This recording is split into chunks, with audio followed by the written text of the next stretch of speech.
ಆತ್ಮೀಯ ಬಂಧುಗಳೇ, ಕಳೆದ ವರ್ಷ ನಾವು ಇಲ್ಲಿ ನಾನು ಅಧ್ಯಕ್ಷನಾದ ಮೇಲೆ ಮೊದಲ ಉಪನ್ಯಾಸವನ್ನು ನಾವು ಇಲ್ಲಿ ಆಯೋಜಿಸಿದ್ದೆವು.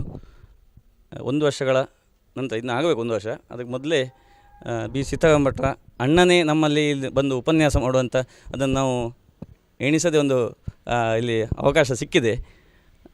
ಇವತ್ತು ಉಪನ್ಯಾಸ ಈಗ ಮಾಡ್ತಾರೆ. ಆದಮೇಲೆ ನಡುವೆ ಒಂದು ಪುಸ್ತಕ ಬಿಡುಗಡೆ, ಇನ್ನೊಬ್ಬ ನಮ್ಮ ಖ್ಯಾತ ಸಾಹಿತಿ ಜನಾರ್ದನ ಭಟ್ ಇವಾಗ ಒಂದು ಪುಸ್ತಕ ಬಿಡುಗಡೆ ಆಗಲಿಕ್ಕಿದೆ.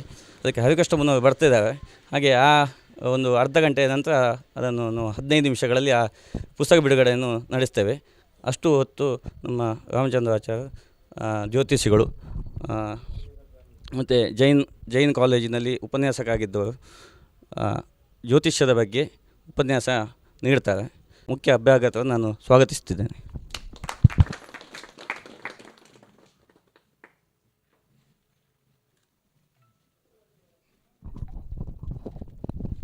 ಇಂದಿನ ಈ ಸಭೆಗೆ ತುಂಬ ದೊಡ್ಡ ದೊಡ್ಡ ಗಣ್ಯರು ಸಹ ಸುನಿಲ್, ನಮ್ಮ ಮೊನ್ನೆ ಸಾಹಿತ್ಯ ಸಮ್ಮೇಳನದ ಯಶಸ್ಸಿಗೆ ತುಂಬ ಕೆಲಸ ಮಾಡಿದಂಥ ಸುನಿಲ್, ಹಾಗೂ ಪಾಂಡುರಂಗ ಭಟ್, ಅತ್ಯಂತ ಹೆಚ್ಚು ಓದುವಂಥ ಪಾಂಡುರಂಗ ಭಟ್, ಸುರೇಶ್, ಆದಮೇಲೆ ನಮ್ಮ ಕುಂಡಂತೆಯರು, ಕುಂಡಂತೆಯರು, ಆದಮೇಲೆ ಉದಯ್ ಕುಮಾರ್ ಹಬ್ಬು, ಜನಾರ್ದನ ಭಟ್, ಸೀತಾರಾಮ ಭಟ್, ಹೀಗೆ ತುಂಬ ಜನ ನಮ್ಮ ಈ ಸಭೆಯಲ್ಲಿದ್ದಾರೆ.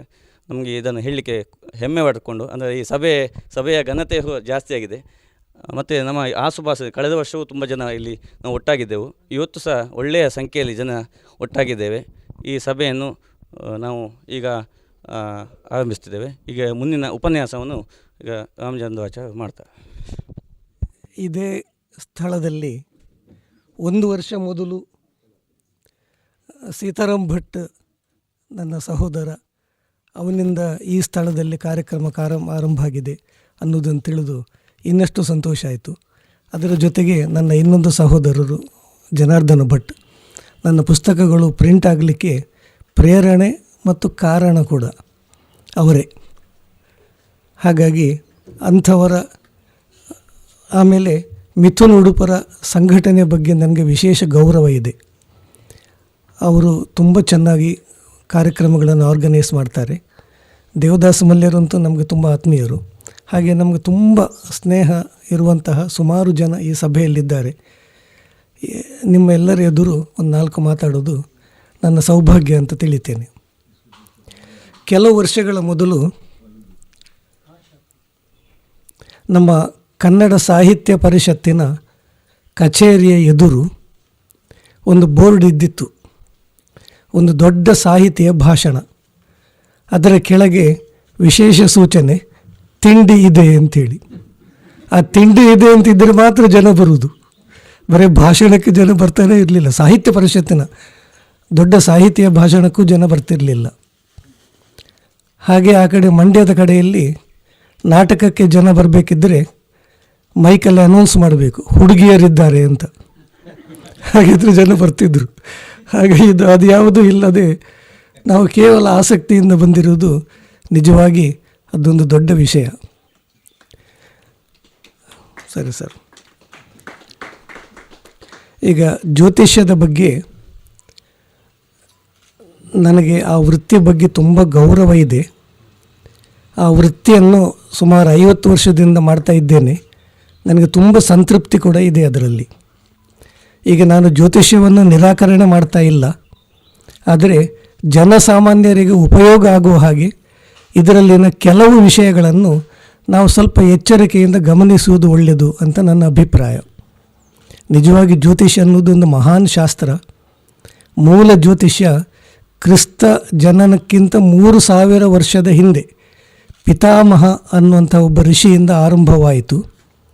ಆಗ ಜ್ಯೋತಿಷ್ಯ ಶಾಸ್ತ್ರದಲ್ಲಿ 54,000 ಶ್ಲೋಕಗಳು ಇದ್ದುವಂತೆ. ಆಮೇಲೆ ವರಾಹ ಮಿಹಿರರ ಕಾಲದಲ್ಲಿ ಅದರಲ್ಲಿ 409 ಶ್ಲೋಕಗಳನ್ನು ಮಾತ್ರ ಇಟ್ಟುಕೊಂಡು ಬೃಹತ್ ಜಾತಕ ಅಂತ ಒಂದು ಗ್ರಂಥವನ್ನು ಬರೆದರು. ಅದೇ ಬೃಹತ್ ಜಾತಕ ಅನ್ನೋದು ಒಂದು ದಪ್ಪದ ಒಂದು ಪುಸ್ತಕ. 409 ಶ್ಲೋಕಗಳನ್ನು ವಿವರಣೆಯೇ ದಪ್ಪದ ಪುಸ್ತಕ ಆಗಿದೆ. ಹಾಗಾದರೆ ಮೊದಲು 54,000 ಇರುವಾಗ ಎಷ್ಟೆಲ್ಲ ಇದ್ದಿರಬಹುದು, ನಮಗೆ ಆಶ್ಚರ್ಯ ಆಗ್ತದೆ. ಇದೇ ವರಾಹ ಮಿಹಿರರ ಮಗ ಪೃಥು ಯಶಸ್ ಅನ್ನುವರು ಕೇವಲ 56 ಶ್ಲೋಕದಲ್ಲಿ ಇಡೀ ಜ್ಯೋತಿಷ್ಯವನ್ನು ಬರೆದರು. ಆ ಪುಸ್ತಕದ ಹೆಸರೇ 56 ಅಂತ. ಸಂಸ್ಕೃತದಲ್ಲಿ ಷಟ್ಪಂಚಾಶಕ ಅಂದರೆ 56. ಇವಾಗಲೂ ಕೂಡ ವರಾಹಮಿಹಿರರ ಬೃಹತ್ ಜಾತಕ, ಇನ್ನೊಂದು ಪರಾಶರ ಋಷಿ ಅಂತ ವಸಿಷ್ಠರ ಮೊಮ್ಮಗ, ಅವರು ಬರೆದ ಬೃಹತ್ ಪರಾಶರಿ ಗ್ರಂಥ ಒಂದಿದೆ. ಆಮೇಲೆ ಕಲ್ಯಾಣವರ್ಮ ಅನ್ನುವಂಥ ರಾಜ ಬರೆದ ಸಾರಾವಳಿ ಗ್ರಂಥ. ಈ 3 ಗ್ರಂಥಗಳು ಜ್ಯೋತಿಷ್ಯದ ಬೃಹತ್ ತ್ರಯಿ ಅಂತ ಹೆಸರು. ಈ 3 ಗ್ರಂಥದಲ್ಲಿ ಜ್ಯೋತಿಷ್ಯಕ್ಕೆ ಸಂಬಂಧಪಟ್ಟ ಪ್ರತಿಯೊಂದು ವಿಷಯವೂ ಇದೆ. ಹಾಗಾಗಿ ಜ್ಯೋತಿಷ್ಯದ ಬಗ್ಗೆ ಅದೊಂದು ಅದ್ಭುತವಾದಂತಹ ಒಂದು ಶಾಸ್ತ್ರ. ಬೇರೆ ಎಲ್ಲ ಶಾಸ್ತ್ರಗಳು ಕೂಡ ಕಣ್ಣಲ್ಲಿ ಕಂಡ ವಿಷಯವನ್ನು ವಿಮರ್ಶೆ ಮಾಡುವುದು, ಜ್ಯೋತಿಷ್ಯ ಅಜ್ಞಾತವಾಗಿದ್ದನ್ನು, ಇನ್ನು ಮುಂದೆ ಬರುವುದನ್ನು, ಇದನ್ನು ವಿಮರ್ಶೆ ಮಾಡುವುದು ನಿಜವಾಗಿ ಒಂದು ಅದ್ಭುತವಾದ ಸಂಗತಿ. ಅದು ಅದರಲ್ಲಿ ಈ ಆರಂಭದಲ್ಲಿ ಜ್ಯೋತಿಷ್ಯದ ಬಗ್ಗೆ ಒಂದು ಪುಸ್ತಕ ನಮ್ಮ ಜನಾರ್ದನ್ ಭಟ್ ಅವನ ಪ್ರೇರಣೆಯಿಂದ ಒಂದು ಪುಸ್ತಕ ಪ್ರಿಂಟ್ ಆಯಿತು. ಆ ಪುಸ್ತಕದಲ್ಲಿ ನಾನು ಬರೆದಿದ್ದೆ, ಇದರ ಜ್ಞಾನ ಸಾರ್ವತ್ರಿಕ ಆಗಬೇಕು, ಎಲ್ಲ ಜನರಿಗೂ ಅದರ ಬಗ್ಗೆ ಸ್ವಲ್ಪ ಸ್ವಲ್ಪ ತಿಳಿಯಬೇಕು, ಆವಾಗ ಸುಲಿಗೆ ಅನ್ನೋದು ತಪ್ಪುತ್ತದೆ ಅನ್ನೋದು ನನ್ನ ಅಭಿಪ್ರಾಯವಾಗಿತ್ತು. ಆದರೆ ಈಗ ಆ ಅಭಿಪ್ರಾಯವನ್ನು ಬದಲಾಯಿಸ್ಕೊಂಡಿದ್ದೇನೆ ನಾನು. ಅದು ಯಾರಿಗೂ ತಿಳಿಯುವುದು ಬೇಡ, ಅದನ್ನು ತಜ್ಞರಿಗೆ ಮಾತ್ರ ಬಿಟ್ಟರೆ ಒಳ್ಳೆಯದು ಅಂತ ನನ್ನ ಅಭಿಪ್ರಾಯ. ಅದು ಯಾಕೆಂದರೆ ಮೊದಲು ಜ್ಯೋತಿಷಿಗಳಿಗೆ ಹೋದಲ್ಲಿ ಅವರಿಗೆ ಮಾತ್ರ ಈ ತರಹದ ಸುಲಿಗೆಗಳಾಗ್ತಾ ಇದ್ದವು. ಈಗ ಇಡೀ ಸಮಾಜವೇ ಹಾಳಾಗಿದೆ. ಅಂದರೆ ಈ ಟಿ ವಿಯಲ್ಲಿ ಬರುವ ಜ್ಯೋತಿಷ್ಯಗಳು ಎಲ್ಲರೂ ಕೆಟ್ಟವರು ಅಂತ ನಾನು ಹೇಳ್ತಾ ಇಲ್ಲ. ಆದರೆ ಅನೇಕ ಸಂಗತಿಗಳು ಸುಮ್ಮನೆ ಜನರಲ್ಲಿ ಆತಂಕವನ್ನು ಹೆಚ್ಚು ಮಾಡುವಂತಹ ಸಂಗತಿಗಳಾಗಿವೆ ಈಗ. ಅದೇ ಈಗ ನಮಗೆ ಗೊತ್ತಾಗ್ತದೆ, ವಾಟ್ಸಪ್ಪಲ್ಲೆಲ್ಲ ಹೆಪ್ಪಿ ಎಳ್ಳಮಾವಾಸ್ಯೆ, ಹೆಪ್ಪಿ ಸಂಕಷ್ಟ ಚತುರ್ಥಿ, ಹೆಪ್ಪಿ ಚಂದ್ರಗ್ರಹಣ ಅಂತೆಲ್ಲ ಬರಲಿಕ್ಕೆ ಶುರುವಾಗಿದೆ. ಅಂದರೆ ಈ ಥರದ ನಾಲೆಜುಗಳು ಆತಂಕವನ್ನು ಹೆಚ್ಚು ಮಾಡುವಂಥ ಸಂಗತಿಗಳು ನಮಗೆ ಯಾಕೆ ಬೇಕು? ಈಗ ಉದಾಹರಣೆಗೆ ಗ್ರಹಣವನ್ನೇ ತಗೊಳ್ಳೋಣ. ಗ್ರಹಣದಲ್ಲಿ ಅಂತಹ ಜೋರಿನದ್ದು ಏನೂ ಇಲ್ಲ. ಇಂಥ ನಕ್ಷತ್ರದವರಿಗೆ ದೋಷ ಉಂಟು ಮತ್ತು ಅಂಥದ್ದೆಲ್ಲ ಹೆದರಿಸ್ತಾರೆ, ತುಂಬ ಜನ ಹೆದರ್ತಾರೆ. ಗ್ರಹಣ ಟೈಮಲ್ಲಿ ತುಂಬ ಜನ ನಮಗೂ ಫೋನ್ ಮಾಡಿ ಕೇಳ್ತಾರೆ ನಾವು ಏನು ಪರಿಹಾರ ಮಾಡಬೇಕು ಅಂತ. ಆಗ ನಾನು ಹೇಳುವ ಒಂದೇ ಒಂದು ಪರಿಹಾರ ಅಂದರೆ ಟಿ ವಿ ನೋಡಬೇಡಿ ಅಂತ, ಸಾಕು. ಏಕೆಂದರೆ ಅದರಲ್ಲಿ ಏನೂ ಆಗೋದಿಲ್ಲ. ಏಕೆಂದರೆ ಯಾರಾದರೂ ಈ ಜ್ಯೋತಿಷ್ಯದಲ್ಲಿ ಪ್ರಶ್ನೆಗೆ ಹೋದಾಗ ಅಥವಾ ಜಾತಕವನ್ನು ತೋರಿಸಿದಾಗ ನೀವು ಗ್ರಹಣ ಟೈಮಲ್ಲಿ ಊಟ ಮಾಡಿದ್ರಿ, ಅದರಿಂದ ಈ ಸಮಸ್ಯೆ ಬಂತು ಅಂತ ಹೇಳಿದ್ದು ಉಂಟಾ?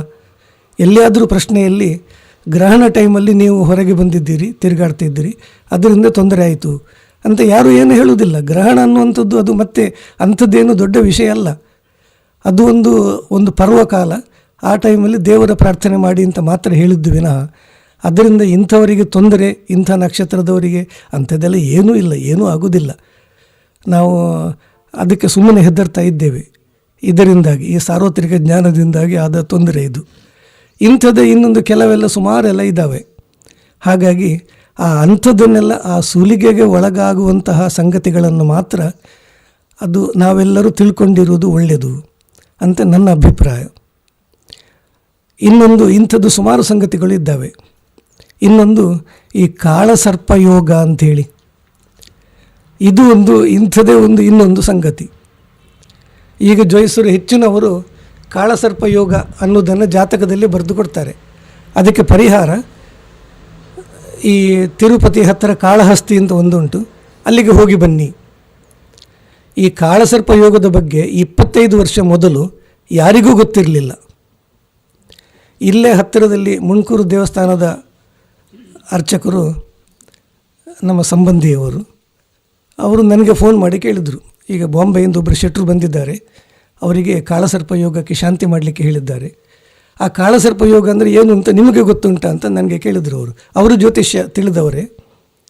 ನಾನು ಹೇಳಿದೆ ನನಗೂ ಗೊತ್ತಿಲ್ಲ, ನೀವು ಸುಬ್ರಹ್ಮಣ್ಯದಲ್ಲಿ ಕೇಳಿ, ಅಲ್ಲಿ ನಾಗನದ್ದು ಉಂಟಲ್ವ. ಸುಬ್ರಹ್ಮಣ್ಯಕ್ಕೆ ಹೋದಾಗ ಅರ್ಚಕರಿಗೂ ಗೊತ್ತಿಲ್ಲ. ಈಗ ಹಲವಾರು ಕ್ಷೇತ್ರದಲ್ಲಿ ಬೋರ್ಡ್ ಹಾಕಿದ್ದಾರೆ, ಕಾಳಸರ್ಪ ಯೋಗಕ್ಕೆ ಶಾಂತಿ ಮಾಡಲಾಗುತ್ತದೆ. ಅದು ಯಾವ ಶಾಂತಿಯೋ? ಏಕೆಂದರೆ ಅದಕ್ಕೆ ಆ ಯೋಗವೇ ಇಲ್ಲ ಅಂಥೇಳಿ ಬಿ ವಿ ರಾಮನ್ರವರು ಅವರು 300 ಮುಖ್ಯ ಯೋಗಗಳು ಅಂತ ಒಂದು ಪುಸ್ತಕ ಬರೆದಿದ್ದಾರೆ. ಆ ಮುಖ್ಯ ಯೋಗದಲ್ಲಿ ಕೊನೆಗೆ ಒಂದು ಸಣ್ಣ ಒಂದು ಚಾಪ್ಟರ್ನಲ್ಲಿ ಇತ್ತೀಚೆಗೆ ಬೆಂಗಳೂರಿನ ಜೋಯಿಸರು ಕಾಳಸರ್ಪ ಯೋಗ ಅನ್ನುವಂಥ ಯೋಗ ಉಂಟು ಅಂತ ಶುರು ಮಾಡಿದ್ದಾರೆ, ಅದನ್ನು ಯಾರೂ ನಂಬಬೇಡಿ, ಅದರಿಂದ ಏನೂ ಆಗುವುದಿಲ್ಲ, ಅಂಥ ಯೋಗವೇ ಮೂಲ ಗ್ರಂಥದಲ್ಲಿ ಇಲ್ಲ ಅಂತ ಬಿ ವಿ ರಾಮನ್ ಹೇಳಿದರು. ಈ ಬಗ್ಗೆ ನಾನು ಸ್ವಲ್ಪ ಕೆಲವೆಲ್ಲ ಜಾತಕಗಳನ್ನು ನೋಡುವಾಗ ಆ ಯೋಗ ಇದ್ದರೂ ಕೂಡ ಏನೂ ಆಗುವುದಿಲ್ಲ ಅನ್ನೋದು ಸ್ಪಷ್ಟವಾಗಿ ತಿಳಿಯಿತು. ನಾನು ಅದನ್ನು ಹಾಗೆ ಲೇಖನಗಳನ್ನು ಬರೆದೆ, ಕೆಲವು ಪತ್ರಿಕೆಯಲ್ಲೂ ಪ್ರಿಂಟ್ ಆಯಿತು. 2 ವರ್ಷ ಮೊದಲು ಪೂನಾದ ದೊಡ್ಡ ಪಂಚಾಂಗ ದಾಂತೆ ಪಂಚಾಂಗದಲ್ಲಿ ಇದರ ಬಗ್ಗೆ ಒಂದು ಲೇಖನ ಬರೆದರು. ಕಾಳಸರ್ಪ ಯೋಗ ಅನ್ನುವಂಥದ್ದನ್ನು ಯಾರೂ ನಂಬಬೇಡಿ, ಅದೊಂದು ಸುಮ್ಮನೆ ಒಂದು ಹೆಸರು ಮಾತ್ರ, ಅಂಥ ಯೋಗವೇ ಇಲ್ಲ ಅಂತ ಪೂನಾದ ದಾಂತೆ ಪಂಚಾಂಗದಲ್ಲಿ ಪ್ರಕಟ ಆಗಿದೆ. ಇದರಲ್ಲಿ ನಮ್ಮ ಈ ಪ್ಲೇಸಿಗೆ ಹತ್ತಿರ ಇರುವಂಥ ಒಬ್ಬರು ಜೋಯಿಸರು ಪೇಪರ್ನಲ್ಲಿ 12 ಕಾಳಸರ್ಪ ಯೋಗಗಳು ಅಂತ ಒಂದು ಲೇಖನ ಬರೆದರು.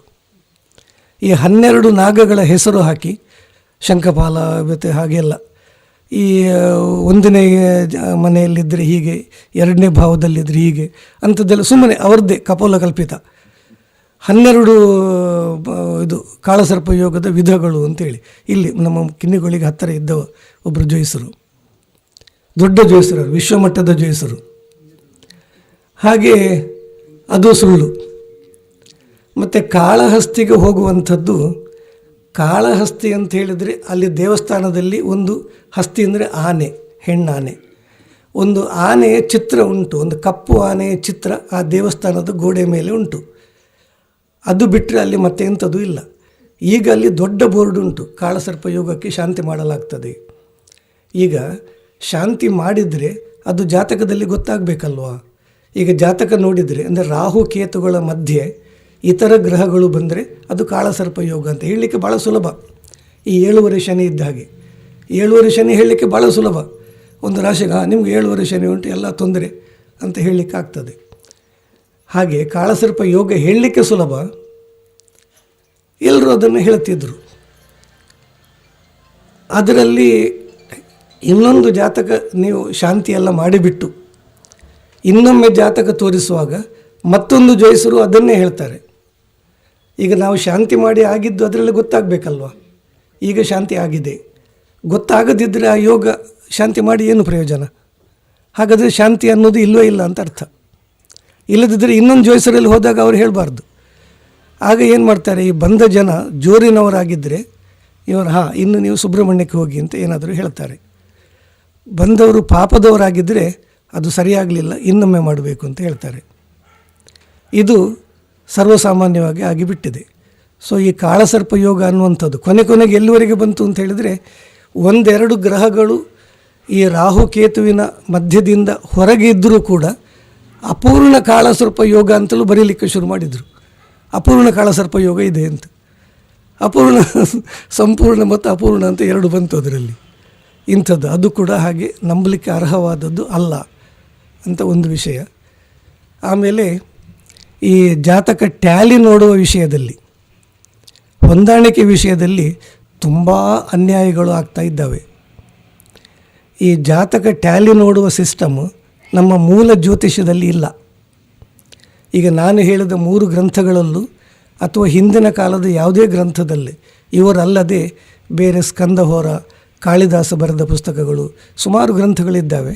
ಯಾವುದರಲ್ಲಿ ಕೂಡ ಜಾತಕ ಟ್ಯಾಲಿ ನೋಡುವ ಬಗ್ಗೆ ಒಂದೇ ಒಂದು ವಾಕ್ಯವನ್ನು ಕೊಡಲಿಲ್ಲ. ಅದು ಹಿಂದಿನ ಕಾಲದಲ್ಲಿ ವರಾಹಮಿಹಿರ ಅವರ ಬೃಹತ್ ಜಾತಕದಲ್ಲಿ ಸೂಕ್ಷ್ಮ ವಿಷಯಗಳನ್ನು ಹೇಳಿದ್ದಾರೆ, ತುಂಬ ಸೂಕ್ಷ್ಮ ವಿಷಯಗಳು. ಒಂದು ಸ್ತ್ರೀಯ ಬೆರಳು ನೋಡಿ ಅವಳ ಚರಿತ್ರೆಯನ್ನು ಹೇಳುವಂಥದ್ದು, ಅಥವಾ ಡೆಲಿವರಿ ಆಗುವಾಗ ಆ ರೂಮಿನಲ್ಲಿ ಯಾರೆಲ್ಲ ಇದ್ದರು, ಅಥವಾ ಜನ್ಮ ಜಾತಕ ಅಂದರೆ ಗರ್ಭ ಜಾತಕ ಅಂತ, ಅಂದರೆ ಈ ಮಗು ಯಾವಾಗ ಹುಟ್ಟುತ್ತದೆ ಅಂತ ಮೊದಲೇ ಹೇಳೋದು, ಅದೆಲ್ಲ ಬೃಹತ್ ಜಾತಕದಲ್ಲಿ ಇದೆ. ಅಂದರೆ ಅಷ್ಟು ಸೂಕ್ಷ್ಮವಾದ ವಿಷಯಗಳನ್ನು ಕೂಡ ಕೊಟ್ಟಿದ್ದಾರೆ. ಹಾಗಿರುವಾಗ ಈ ಟ್ಯಾಲಿ ನೋಡುವ ಬಗ್ಗೆ ಯಾಕೆ ಹೇಳಲಿಲ್ಲ ಅವರು? ಏನೂ ಹೇಳಲಿಲ್ಲ, ಒಂದೇ ಒಂದು ಅದರ ಬಗ್ಗೆ ಸುದ್ದಿ ಕೂಡ ಇಲ್ಲ. ಬಹುಶಃ ಹೀಗೆ ಟ್ಯಾಲಿ ನೋಡ್ತಾ ಇದ್ದರು ಅಂತ ಅವರಿಗೆ ಗೊತ್ತಿದ್ದರೆ ನಕ್ಕು ಬಿಡ್ತಿದ್ರು ಏನೋ. ಅದರ ಬಗ್ಗೆ ಏನೇನೂ ಸೂಚನೆ ಕೊಡಲೇ ಇಲ್ಲ, ಯಾವ ಗ್ರಂಥದಲ್ಲೂ ಇಲ್ಲದು. ಹಾಗಾದರೆ ಇದು ಬಂದದ್ದು ಯಾವಾಗ? ಕೇವಲ ಒಂದು 500 ವರ್ಷಗಳ ಹಿಂದೆ, 500 ವರ್ಷಗಳ ಹಿಂದೆ ಈ ಮುಸ್ಲಿಮರ ಆಳ್ವಿಕೆ ಕಾಲದಲ್ಲಿ ಹಿಂದೂ ಹುಡುಗಿಯರಿಗೆ ಅಪಮಾನ ಆಗುವ ಸಂದರ್ಭಗಳು ಇದ್ದವು. ಆ ಟೈಮ್ನಲ್ಲಿ ಬೇಗ ಬಾಲ್ಯ ವಿವಾಹ ಮಾಡಿಬಿಟ್ರೆ, ಹೆಣ್ಣು ಮಗುವಿಗೆ ಮೊದಲೇ ಮದುವೆ ಮಾಡಿಬಿಟ್ರೆ ಆಗ ಎರಡೂ ಮನೆಯವರ ಸಪೋರ್ಟ್ ಅವರಿಗೆ ಸಿಗುತ್ತದೆ, ಅವರಿಗೆ ರಕ್ಷಣೆಗೆ ಆಗ್ತದೆ ಅನ್ನುವಂಥ ಉದ್ದೇಶ ಇದ್ದಿತ್ತು. ಮತ್ತು ಈ ಮುಸಲ್ಮಾನರು ಕೂಡ ಮದುವೆಯಾದ ಹೆಂಗಸರ ಗೊಡವೆಗೆ ಹೋಗ್ತಿರಲಿಲ್ಲ. ಹಾಗಾಗಿ ಬಾಲ್ಯ ವಿವಾಹ ಅನ್ನೋದು ಜಾರಿಗೆ ಬಂತು. ಬಾಲ್ಯ ವಿವಾಹ ಬಂದಾಗ ಹಿರಿಯರು ಜ್ಯೋತಿಷರಲ್ಲಿಗೆ ಹೋಗಲಿಕ್ಕೆ ಶುರು ಮಾಡಿದರು. ಈ ಮಕ್ಕಳು ಮುಂದಕ್ಕೆ ಹೇಗೆ ಸುಖವಾಗಿರ್ತಾರಾ, ಹೇಗೆ ಜಾತಕ ನೋಡಿ ಹೇಳಿ ಅಂತ. ಜಾತಕ ನೋಡಿ ಹೇಳಲಿಕ್ಕೆ ಏನು ಆಧಾರವೇ ಇಲ್ಲ, ಏಕೆಂದರೆ ಅಲ್ಲಿವರೆಗೆ ಅವರವರ ಸ್ವಂತ ಅಭಿಪ್ರಾಯ. ನಮ್ಮಲ್ಲೂ ಕೂಡ ಹಿಂದೆ ಈಗ ರಾಮಾಯಣ ಮಹಾಭಾರತದಲ್ಲಿ ಸೂಕ್ಷ್ಮ ವಿಷಯಗಳನ್ನೆಲ್ಲ ಬರೆದಿದ್ದಾರೆ. ಆದರೆ ಅದರಲ್ಲೂ ಕೂಡ ಮದುವೆಗಳು ಆಗ್ತಾ ಇದ್ದದ್ದು ಬೇರೆ ಬೇರೆ ರೀತಿಯಲ್ಲಿ, ಜಾತಕ ನೋಡಿ ಅಲ್ಲವೇ ಅಲ್ಲ. ಈಗ ಯಾವ ರಾಮ ಸೀತೆ ಮದುವೆ ಜಾತಕ ನೋಡಲಿಲ್ಲ, ಜಾತಕ ನೋಡಿ ಆಗಿದ್ದೇ ಅಲ್ಲ. ಆ ಕಾಲದಲ್ಲಿ ಈ ಮಂತ್ರಿಗಳು ಚಿತ್ರಪಟವನ್ನು ಹಿಡ್ಕೊಂಡು ಬೇರೆ ಬೇರೆ ರಾಜ್ಯಗಳಿಗೆ ಹೋಗಿ ಹುಡುಕ್ತಾ ಇದ್ದರು. ಇದು ಇಂಥದ್ದು. ಹೀಗೆ ಯಾವುದು ವಿಷಯ ಹೇಳ್ತಾ ಇದ್ದೆ ನಾನು, ಟ್ಯಾಲಿ ನೋಡುವ ವಿಭಾಗದಲ್ಲಿ ಹಿಂದೆ ಯಾವತ್ತೂ ಇಲ್ಲದಂಥ ಒಂದು ಸಂಗತಿಯನ್ನು ಹೇಳಬೇಕಾದ್ರೆ ಆಧಾರ ಏನೂ ಇಲ್ಲ ಇವರಿಗೆ. ಆಗ ನೀಲಕಂಠ ಶರ್ಮಾ ಅನ್ನುವಂಥ ಒಬ್ಬರು ಜ್ಯೋತಿಷಿ, ಕೇರಳದವರು, ಅವರೇ ಪ್ರಶ್ನ ಮಾರ್ಗ ಅಂತ ಕೇರಳೀಯ ಪ್ರಶ್ನ ಮಾರ್ಗವನ್ನು ಬರೆದದ್ದು ಅವರೇ. ಅವರು ಒಳ್ಳೆಯ ಜ್ಯೋತಿಷಿಯೇ, ಏಕೆಂದರೆ ಅವರ ಪುಸ್ತಕದಲ್ಲಿ ಬರೆದಿದ್ದಾರೆ, ಇದರಲ್ಲಿ ನನ್ನ ಸ್ವಂತದ್ದು ಏನೂ ಇಲ್ಲ, ನಾನು ಸಣ್ಣ ಸಣ್ಣ ಗ್ರಂಥಗಳನ್ನೆಲ್ಲ ಒಟ್ಟು ಮಾಡಿ ಎಲ್ಲ ಬರೆದಿದ್ದೇನೆ ಅಂತ ಅವರು ಹೇಳಿಕೊಂಡಿದ್ದಾರೆ. ಅವರು ಇದರ ಇದಕ್ಕೆ ಕಾರಣಕರ್ತರು. ಜಾತಕ ಟ್ಯಾಲಿ ನೋಡೋ ಸಿಸ್ಟಮ್ ಏನು ಅಂತ ಅವರು ಬರೆದದ್ದು, ಅದನ್ನು ನೋಡಿ ನಾವೀಗ ಹೇಳ್ತಾ ಇರೋದು. ಈಗ ಆ ಕಾಲದಲ್ಲಿ ವರಾಹಮಿಹಿರರ ಕಾಲದಲ್ಲಿ ಎಲ್ಲ ಟೆಲಿಸ್ಕೋಪ್ ಇಲ್ಲದೆ ಕೇವಲ ಬರೇ ಕಣ್ಣಿನಿಂದ ಗ್ರಹಗಳ ಚಲನೆಯನ್ನು ಲೆಕ್ಕ ಹಾಕ್ತಿದ್ರು. ಗ್ರಹಣ ಗಣಿತ ಇಂಥದ್ದೆಲ್ಲ ಈವಾಗಲೂ ಅವರ ಆ ಸಿಸ್ಟಮ್ ಏನು ಉಂಟು ಅದನ್ನು ಈವಾಗಲೂ ಈ ವರ್ಷ ಕೂಡ ನಾವು ಅದನ್ನು ಅನುಸರಿಸ್ತಾ ಇದ್ದೇವೆ. ಆವಾಗ ಬರೇ ಕಣ್ಣಿಂದ ಗ್ರಹಗಳನ್ನು ನೋಡಿ ಲೆಕ್ಕಾಚಾರ ಮಾಡ್ತಿದ್ದವರು, ಅಲೌಕಿಕ ಜ್ಞಾನ ಇತ್ತು ಅವರಿಗೆ. ಆದರೆ ಇತ್ತೀಚೆಗೆ 500 ವರ್ಷಗಳ ಹಿಂದೆ ಇದ್ದವರಿಗೆ ಜ್ಞಾನ ಇರಬಹುದು, ಅಲೌಕಿಕ ಜ್ಞಾನ ಇತ್ತ ಅನ್ನೋದು ಸಂಶಯ. ಏಕೆಂದರೆ ಆಗ ಋಷಿಮುನಿಗಳೇ ಅದನ್ನು ಬರೀತಿದ್ದದ್ದು, ವೇದಾಂಗ ಜ್ಯೋತಿಷ್ಯದು. ಆದರೆ ಈಗಿನವರಿಗೆ ಜ್ಞಾನ ಖಂಡಿತ ಇದ್ದಿರಬಹುದು, ಆದರೆ ಅಲೌಕಿಕ ಅನ್ನುವಂಥದ್ದನ್ನು ಅವರಿಗೆ ಅನ್ವಯಿಸಲಿಕ್ಕೆ ಆಗಲಿಕ್ಕಿಲ್ಲ. ಮತ್ತು ಈ ಟ್ಯಾಲಿ ನೋಡೋ ಸಿಸ್ಟಮ್ ಕೂಡ ಹಾಗೆ, ಒಂದೇ ಜಾತಕವನ್ನು ಒಂದೇ ಜ್ಯೋತಿಷರು ಎರಡು ಬೇರೆ ಬೇರೆ ಸಂದರ್ಭದಲ್ಲಿ ಒಂದು ಸಲ ಆಗುತ್ತದೆ ಅಂತ ಹೇಳಿ ಇನ್ನೊಮ್ಮೆ ಆಗುವುದಿಲ್ಲ ಅಂತ ಹೇಳಿದ್ದು ಉಂಟು. ಏಕೆಂದರೆ ಅದರಲ್ಲಿರುವ ಎಲ್ಲ ಅದು ಘಟನೆಗಳು ಅದು ಕೂಡಿ ಬರುವುದಿಲ್ಲ, ಕೆಲವು ಬರ್ತವೆ ಕೆಲವು ಬರುವುದಿಲ್ಲ. ಆಗ ಬರ್ತದೆ ಅನ್ನೋದನ್ನು ಹಿಡಿದು ಬರ್ತದೆ, ಇಲ್ಲ ಅನ್ನೋದನ್ನು ಹಿಡಿದು ಇಲ್ಲ ಅಂತ ಕೂಡ ಹೇಳಲಿಕ್ಕೆ ಆಗ್ತದೆ. ಅದು ಖಂಡಿತವಾಗಿ ಜ್ಯೋತಿಷ್ಯದಲ್ಲಿ ಇಲ್ಲದೇ ಇರುವಂಥ ಒಂದು ಸಂಗತಿ ಅದು. ಹಾಗಾಗಿ ಟ್ಯಾಲಿ ನೋಡುವ ಬಗ್ಗೆ ನಾವು ಹೆಚ್ಚು ಗಮನ ಕೊಡುವುದು ಬೇಡ ಅಂತ ನನ್ನ ಅಭಿಪ್ರಾಯ. ಇದು ನನ್ನ ಸ್ವಂತ ಅನುಭವ ಕೂಡ ಹೌದು. ನನ್ನ ಮಗ ಈ ಸಭೆಯಲ್ಲಿದ್ದಾನೆ. ಅವನಿಗೆ ಮದುವೆ ಆಗುವಾಗ ಅವನ ಹೆಂಡತಿ ವಧಾತಾರೆ. ಅದರಲ್ಲಿ ಏನು ಆ ವಿಭಾಗದಲ್ಲಿ ಏನು ಹೇಳ್ತದೆ ಅಂದರೆ ವಧ ಸರ್ವತ್ರ ವರ್ಜಯೇತು ಅಂತ, ಎಲ್ಲ ಕಡೆ ಬಿಟ್ಟೇ ಬಿಡಬೇಕು, ಅದಕ್ಕೆ ಪರಿಹಾರವೇ ಇಲ್ಲ ಅಂತ. ಈಗ ಅವರು ಮದುವೆಯಾಗಿ 30 ವರ್ಷ ದಾಟಿತು, ಅವರು ಆರಾಮದಲ್ಲಿದ್ದಾರೆ. ಹಾಗೆ ನನ್ನ ಪತ್ನಿಯ ವಿಷಯದಲ್ಲೂ ಕೂಡ ಹಾಗೆ, ಆ ಜಾತಕ ನೋಡಿದರೆ ಟ್ಯಾಲಿ ಆಗಲಿಕ್ಕೆ ಸಾಧ್ಯ ಇಲ್ಲ. ಹಾಗಾಗಿ ಆ ಟ್ಯಾಲಿ ನೋಡೋ ಬಗ್ಗೆ ಅಂತಹ ಒಂದು ವಿಶೇಷ ಗಮನವನ್ನು ಕೊಡಬೇಡಿ. ಆದರೆ ಒಳ್ಳೆಯ ಜ್ಯೋತಿಷರಾದರೆ 2 ಜಾತಕಗಳನ್ನು ಹಿಡ್ಕೊಂಡು ವಿಮರ್ಶೆ ಮಾಡ್ತಾರೆ. ಅದು ಈ ವಿಮರ್ಶೆಗಳಲ್ಲ. ಅವರು ನೋಡ್ತಾರೆ ಈ ಹುಡುಗನ ಸ್ವಭಾವ ಹೇಗೆ, ಈ ಹುಡುಗಿಯ ಸ್ವಭಾವ ಹೇಗೆ, ಅವರಿಗೆ ಹೊಂದಾಣಿಕೆ ಬರ್ತದ ಅನ್ನೋದನ್ನು ನೋಡುವ ಜ್ಯೋತಿಷರಾದರೆ ಉತ್ತಮ. ಈಗ ಉದಾಹರಣೆಗೆ ಈಗ ಸಿಂಹ ಲಗ್ನದವರು ಅಂತಾದರೆ ತುಂಬ ಜೋರು ಅಂತ ಲೆಕ್ಕ. ಅವರಿಗೆ ಜೋರಿನದೇ ಹೆಂಡತಿ ಸಿಕ್ಕಿದರೆ ಅದು ಬೇಗ ಸೆಪರೇಷನ್ ಆಗ್ತದೆ. ಅವರಿಗೆ ಒಂದು ಹಂಬಲಾದ ಒಂದು ಕನ್ಯಾ ಲಗ್ನ ಸ್ವಲ್ಪ ಪಾಪದ ಹುಡುಗಿ ಸಿಕ್ಕಿದರೆ ಅವರ ಸಂಸಾರ ಚೆನ್ನಾಗಿ ಸಾಗ್ತದೆ. ಹೀಗೆ ಅವರವರ ಆ ಗುಣನಡತೆಯನ್ನು ನೋಡಿಕೊಂಡು ಅವರ ಜಾತಕವನ್ನು ಆ ರೀತಿ ಹೊಂದಾಣಿಕೆ ಮಾಡಿದರೆ ಅದು ಸರಿ. ಹಾಗದು ತುಂಬ ತಿಳಿದವರು ಅದನ್ನು ಮಾಡ್ತಾರೆ, ಅದನ್ನು ಯಾರು ಹೇಳುವುದಿಲ್ಲ ಅವರು. ಏಕೆಂದರೆ ಆ ಟ್ಯಾಲಿ ನೋಡೋದ್ರಿಂದಲೇ ಜೋಯಿಸರಿಗೆ ಮುಖ್ಯವಾದ ಸಂಪಾದನೆ ಆಗುವುದು. ಆದರೆ ಅದರ ಬಗ್ಗೆ ಅದನ್ನು ಹೆಚ್ಚು ತಲೆ ಕೆಡಿಸ್ಕೊಳ್ಳುವುದು ಬೇಡ. ಮಾಂಡವ್ಯ ಋಷಿ ಅಂತ ಒಬ್ಬರು ಜ್ಯೋತಿಷ್ಯ ಪುಸ್ತಕ ಬರೆದಿದ್ದಾರೆ. ಅವರು ಮನೋದಯ ಅಂತ ಒಂದು ಸಂಗತಿಯನ್ನು ಹೇಳಿದ್ದಾರೆ. ಮನೋದಯ ಅಂತ ಹೇಳಿದರೆ ಮನಸ್ಸಿನಲ್ಲಿ ಉದಯ ಆದರೆ ಓಕೆ. ಒಂದು ಹುಡುಗಿಯನ್ನು ನೋಡುವಾಗ ಒಂದು ಹುಡುಗನಿಗೆ ಈ ಹುಡುಗಿ ಬಗ್ಗೆ ಒಂದು ಪ್ರೀತಿ ಉಂಟಾದರೆ ಅದು ಮನೋದಯ ಅಂತ ಲೆಕ್ಕ, ಮುಂದುವರಿಸಿ ಅಂತ ಹೇಳ್ತಾರೆ ಅವರು. ಮತ್ತು ಅದರಲ್ಲಿ ಈ ಮುಹೂರ್ತ ಅಂದರೆ ಯಾವುದು ಅನ್ನೋದು ಕೂಡ ಒಂದು ಬಹಳ ಅದನ್ನು ಚರ್ಚಿಸಬೇಕಾದ ವಿಷಯ. ಅದು ಈಗ ಮದುವೆಯಲ್ಲಿ ಖಾಲಿ ಒಂದು ಹೂಮಾಲೆ ಹಾಕುವುದೇ ಮುಹೂರ್ತವ? ಹೂಮಾಲೆ ಹಾಕೋದನ್ನು ನಾವು ಬೇರೆ ಬೇರೆ ಸಂದರ್ಭದಲ್ಲಿ ನಾಟಕ ಸಿನಿಮಾಗಳಲ್ಲಿ ಹಾಕ್ತಾರೆ ಅಥವಾ ಸಭೆಯಲ್ಲಿ ಹಾಕ್ತಾರೆ. ಹೂಮಾಲೆ ಹಾಕಿದ ಕೂಡಲೇ ಮದುವೆ ಆಯಿತಾ? ನಾವು ಮದುವೆ ಮುಹೂರ್ತ ನೋಡೋದು ಹೂಮಾಲೆ ಹಾಕೋದನ್ನು. ಇದರಲ್ಲಿ ಯಾವಾಗ ಅಂತ ಹೇಳಿದ್ರೆ ಮನಸ್ಸಿನಲ್ಲಿ ಉದಯ ಆದರೆ ಈ ವ್ಯಕ್ತಿ ನನ್ನ ಲೈಫ್ ಪಾರ್ಟ್ನರ್ ಅಂತ ಉದಯ ಆಗುವುದು ಮುಹೂರ್ತ ಉಂಟಲ್ಲ, ಅದೇ ಮುಹೂರ್ತ. ಹಾಗಾಗಿ ಬೇರೆ ಮುಹೂರ್ತಗಳ ಬಗ್ಗೆ ಅಂಥ ದೊಡ್ಡ ತಲೆ ಕೆಡಿಸ್ಕೊಳ್ಳುವ ಅಗತ್ಯ ಇಲ್ಲ. ಈ ಮುಹೂರ್ತದ ಬಗ್ಗೆ ಮುಖ್ಯವಾದ ಗ್ರಂಥ ಇರೋದು ಮಾಧವಾಚಾರ್ಯರು, ವಿದ್ಯಾರಣ್ಯರು ಬರೆದ ಒಂದು ಪುಸ್ತಕ ಮುಹೂರ್ತ ಮಾಧವಿ ಅಂತೇಳಿ. ಆ ಮುಹೂರ್ತ ಮಾಧವಿಯಲ್ಲಿ ಮುಹೂರ್ತಗಳ ಬಗ್ಗೆ ಕ್ಯಾಲ್ಕುಲೇಷನ್, ತುಂಬ ವಿವರವಾದ ಕ್ಯಾಲ್ಕುಲೇಷನ್ ಎಲ್ಲ ಕೊಟ್ಟಿದ್ದಾರೆ. ಅದರ ಕೊನೆಯ ಶ್ಲೋಕ ಏನು ಅಂತ ಹೇಳಿದರೆ, ಸರಿಯಾದ ಮುಹೂರ್ತವನ್ನು ಕ್ಯಾಲ್ಕುಲೇಟ್ ಮಾಡಲಿಕ್ಕೆ ಮನುಷ್ಯ ಮಾತ್ರರಿಂದ ಸಾಧ್ಯ ಇಲ್ಲ. ನೀವೊಂದು ನಿಮ್ಮ ಅಂದಾಜಿನಲ್ಲಿ ಮಾಡಿ ದೇವರಿಗೆ ಕೈ ಮುಗಿದು ಮುಂದುವರಿಸಿ ಅಂತ ಮುಹೂರ್ತ ಮಾಧವಿಯ ಕೊನೆಯ ಶ್ಲೋಕ ಹೇಳ್ತದೆ. ಈ ಮುಹೂರ್ತವನ್ನು ಅಷ್ಟು ಸೀರಿಯಸ್ ಆಗಿ ತಗೊಳ್ಬೇಡಿ, ಏಕೆಂದರೆ ಮುಹೂರ್ತ ಅಂದರೆ ಯಾವುದು ಅನ್ನೋದೇ ಅಲ್ಲಿ ಪ್ರಶ್ನಾರ್ಹ ಅಂಥದ್ದು. ಹಾಗಾಗಿ ಟ್ಯಾಲಿ ನೋಡೋ ಬಗ್ಗೆ ಕೂಡ ಈ ಶಕುನಗಳು ಅಂತ ಒಂದು ಉಂಟು. ಆ ಶಕುನಗಳು ಅತ್ಯುತ್ತಮವಾಗಿ ಕೆಲಸ ಮಾಡ್ತವೆ. ಶಕುನ ಅನ್ನುವಂಥದ್ದು ಪ್ರಕೃತಿ ನಮ್ಮೊಟ್ಟಿಗೆ ಸಂವಹನ ಮಾಡುವುದು, ನಮ್ಮೊಟ್ಟಿಗೆ ಸಂಪರ್ಕ. ಈ ಪ್ರಕೃತಿ ಜೊತೆಗೆ ಯಾರು ಹೆಚ್ಚು ಸಂಪರ್ಕದಲ್ಲಿದ್ದಾರೆ ಅವರಿಗೆ ಪ್ರಕೃತಿ ಕೂಡ ಹೆಚ್ಚು ಮಾಹಿತಿಯನ್ನು ಕೊಡ್ತಾ ಇರ್ತದೆ. ಈ ಶಕುನ ಅಂದರೆ ಪ್ರಕೃತಿ ನಮಗೆ ಕೊಡುವಂತಹ ಮಾಹಿತಿ. ಈಗ ಒಂದು ಹುಡುಗಿಯನ್ನು ನೋಡಲಿಕ್ಕೆ ಒಬ್ಬ ಹುಡುಗ ಹೋಗಿದ್ದಾನೆ. ಆ ಹುಡುಗಿ ಕಾಫಿ ಕೊಟ್ಟಿದ್ದಾಳೆ. ಈ ಹುಡುಗ ಕಾಫಿ ಕುಡಿಯುವಾಗ ಶರ್ಟಿಗೆ ಕಾಫಿ ಚೆಲ್ಲಿತು. ಹಾಗಾದರೆ ಆ ಹುಡುಗಿ ಬೇಡ ಅಂತ ಅರ್ಥ. ಇದು ಪ್ರಕೃತಿ ಹೇಳ್ತಾ ಇರೋದು ನಿಮಗೆ ಬೇಡ ಅದು ಅಂಥೇಳಿ. ಅಥವಾ ಹೋಗುವಾಗ ದಾರಿಯಲ್ಲಿ ಏನಾದರೂ ತಡೆಗಳು ಬಂದವು, ಪ್ರಕೃತಿ ನಮಗೆ ಹೇಳ್ತಾ ಉಂಟು ಬೇಡ ಅಂಥೇಳಿ. ಆ ಪ್ರಕೃತಿ ಕೊಡುವ ಶಕುನಗಳನ್ನು ಸೂಕ್ಷ್ಮವಾಗಿ ಗಮನಿಸಿದರೆ ಅದೇ ಸಾಕು, ಅದು ಸರಿಯಾದ ಉತ್ತರ. ಒಂದು ಹುಡುಗಿಯನ್ನು ನೋಡಿ ಬಂದ ಮೇಲೆ ಇವನಿಗೆ ಜೀವನದಲ್ಲಿ ಒಳ್ಳೆಯದಾದರೆ, ಅವನು ಕೆಲವೆಲ್ಲ ಪ್ಲಸ್ ಪಾಸಿಟಿವ್ ಎಲ್ಲ ಸಂಗತಿಗಳು ನಡೆದರೆ ಅದನ್ನು ಮುಂದುವರಿಸಬಹುದು ಅಂತ ಪ್ರಕೃತಿ ಸೂಚನೆ ಕೊಡ್ತಾ ಉಂಟು. ಅಂದರೆ ಇವ ಎಲ್ಲದರಲ್ಲೂ ಕೂಡ, ಅಂದರೆ ಒಬ್ಬ ಜ್ಯೋತಿಷಿ ಕೂಡ ಪ್ರತಿದಿನ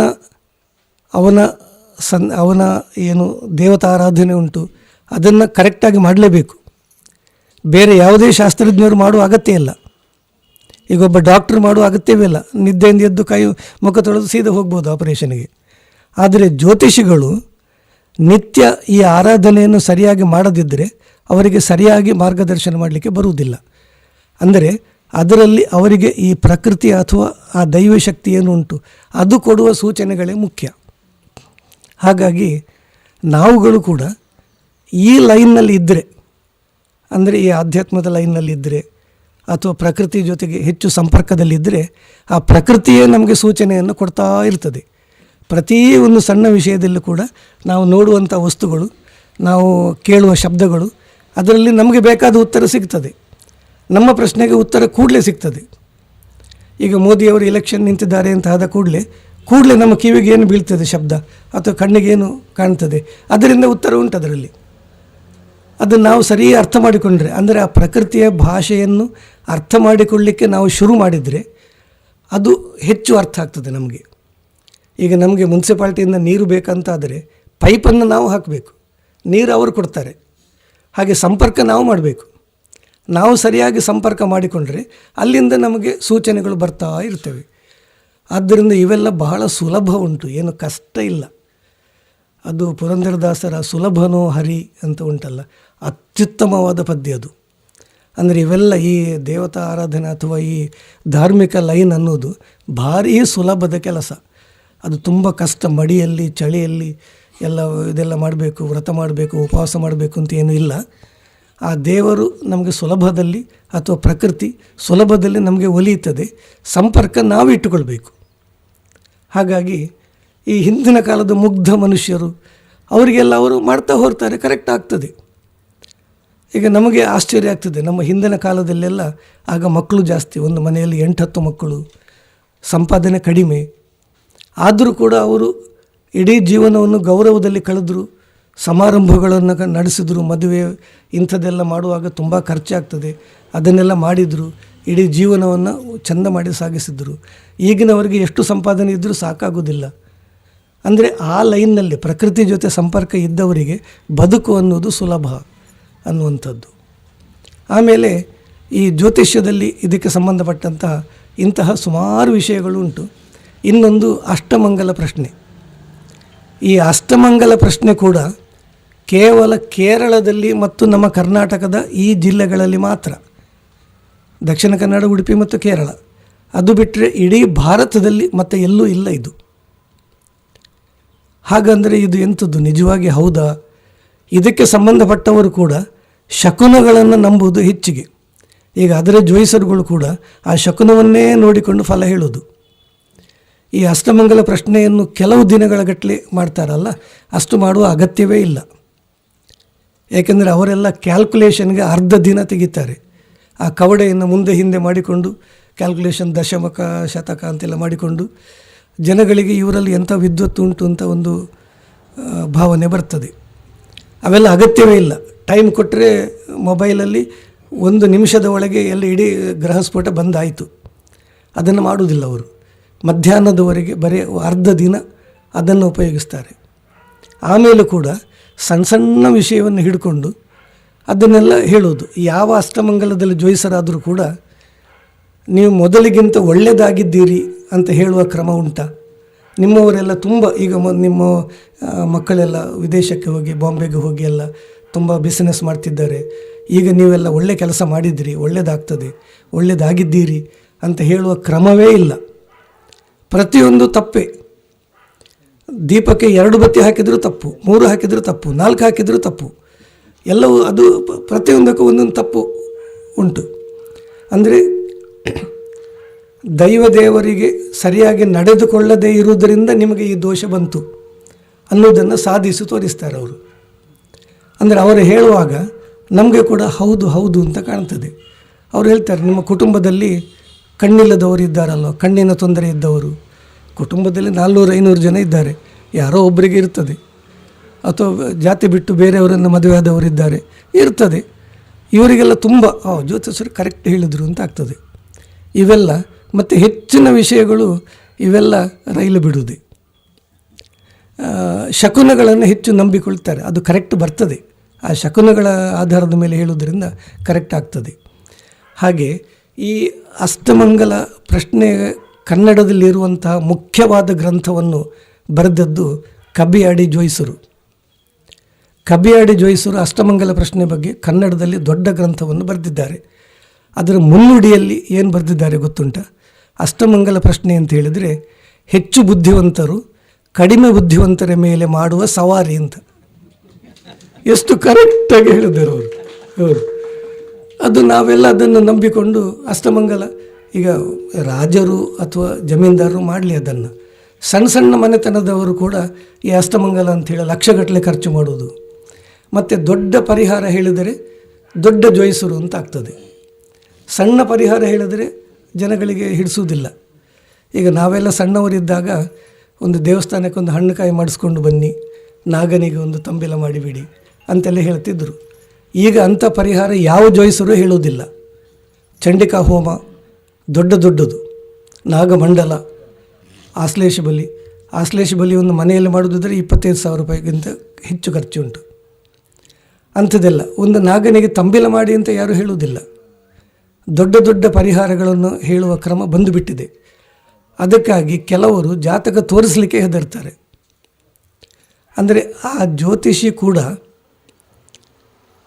ಬುದ್ಧಿವಂತ ಜ್ಯೋತಿಷರಿರ್ತಾರೆ, ಅವರಿಗೆ ಇಂಥವರನ್ನೆಲ್ಲ ನೋಡಿ ಅನುಭವ ಆಗಿರ್ತದೆ.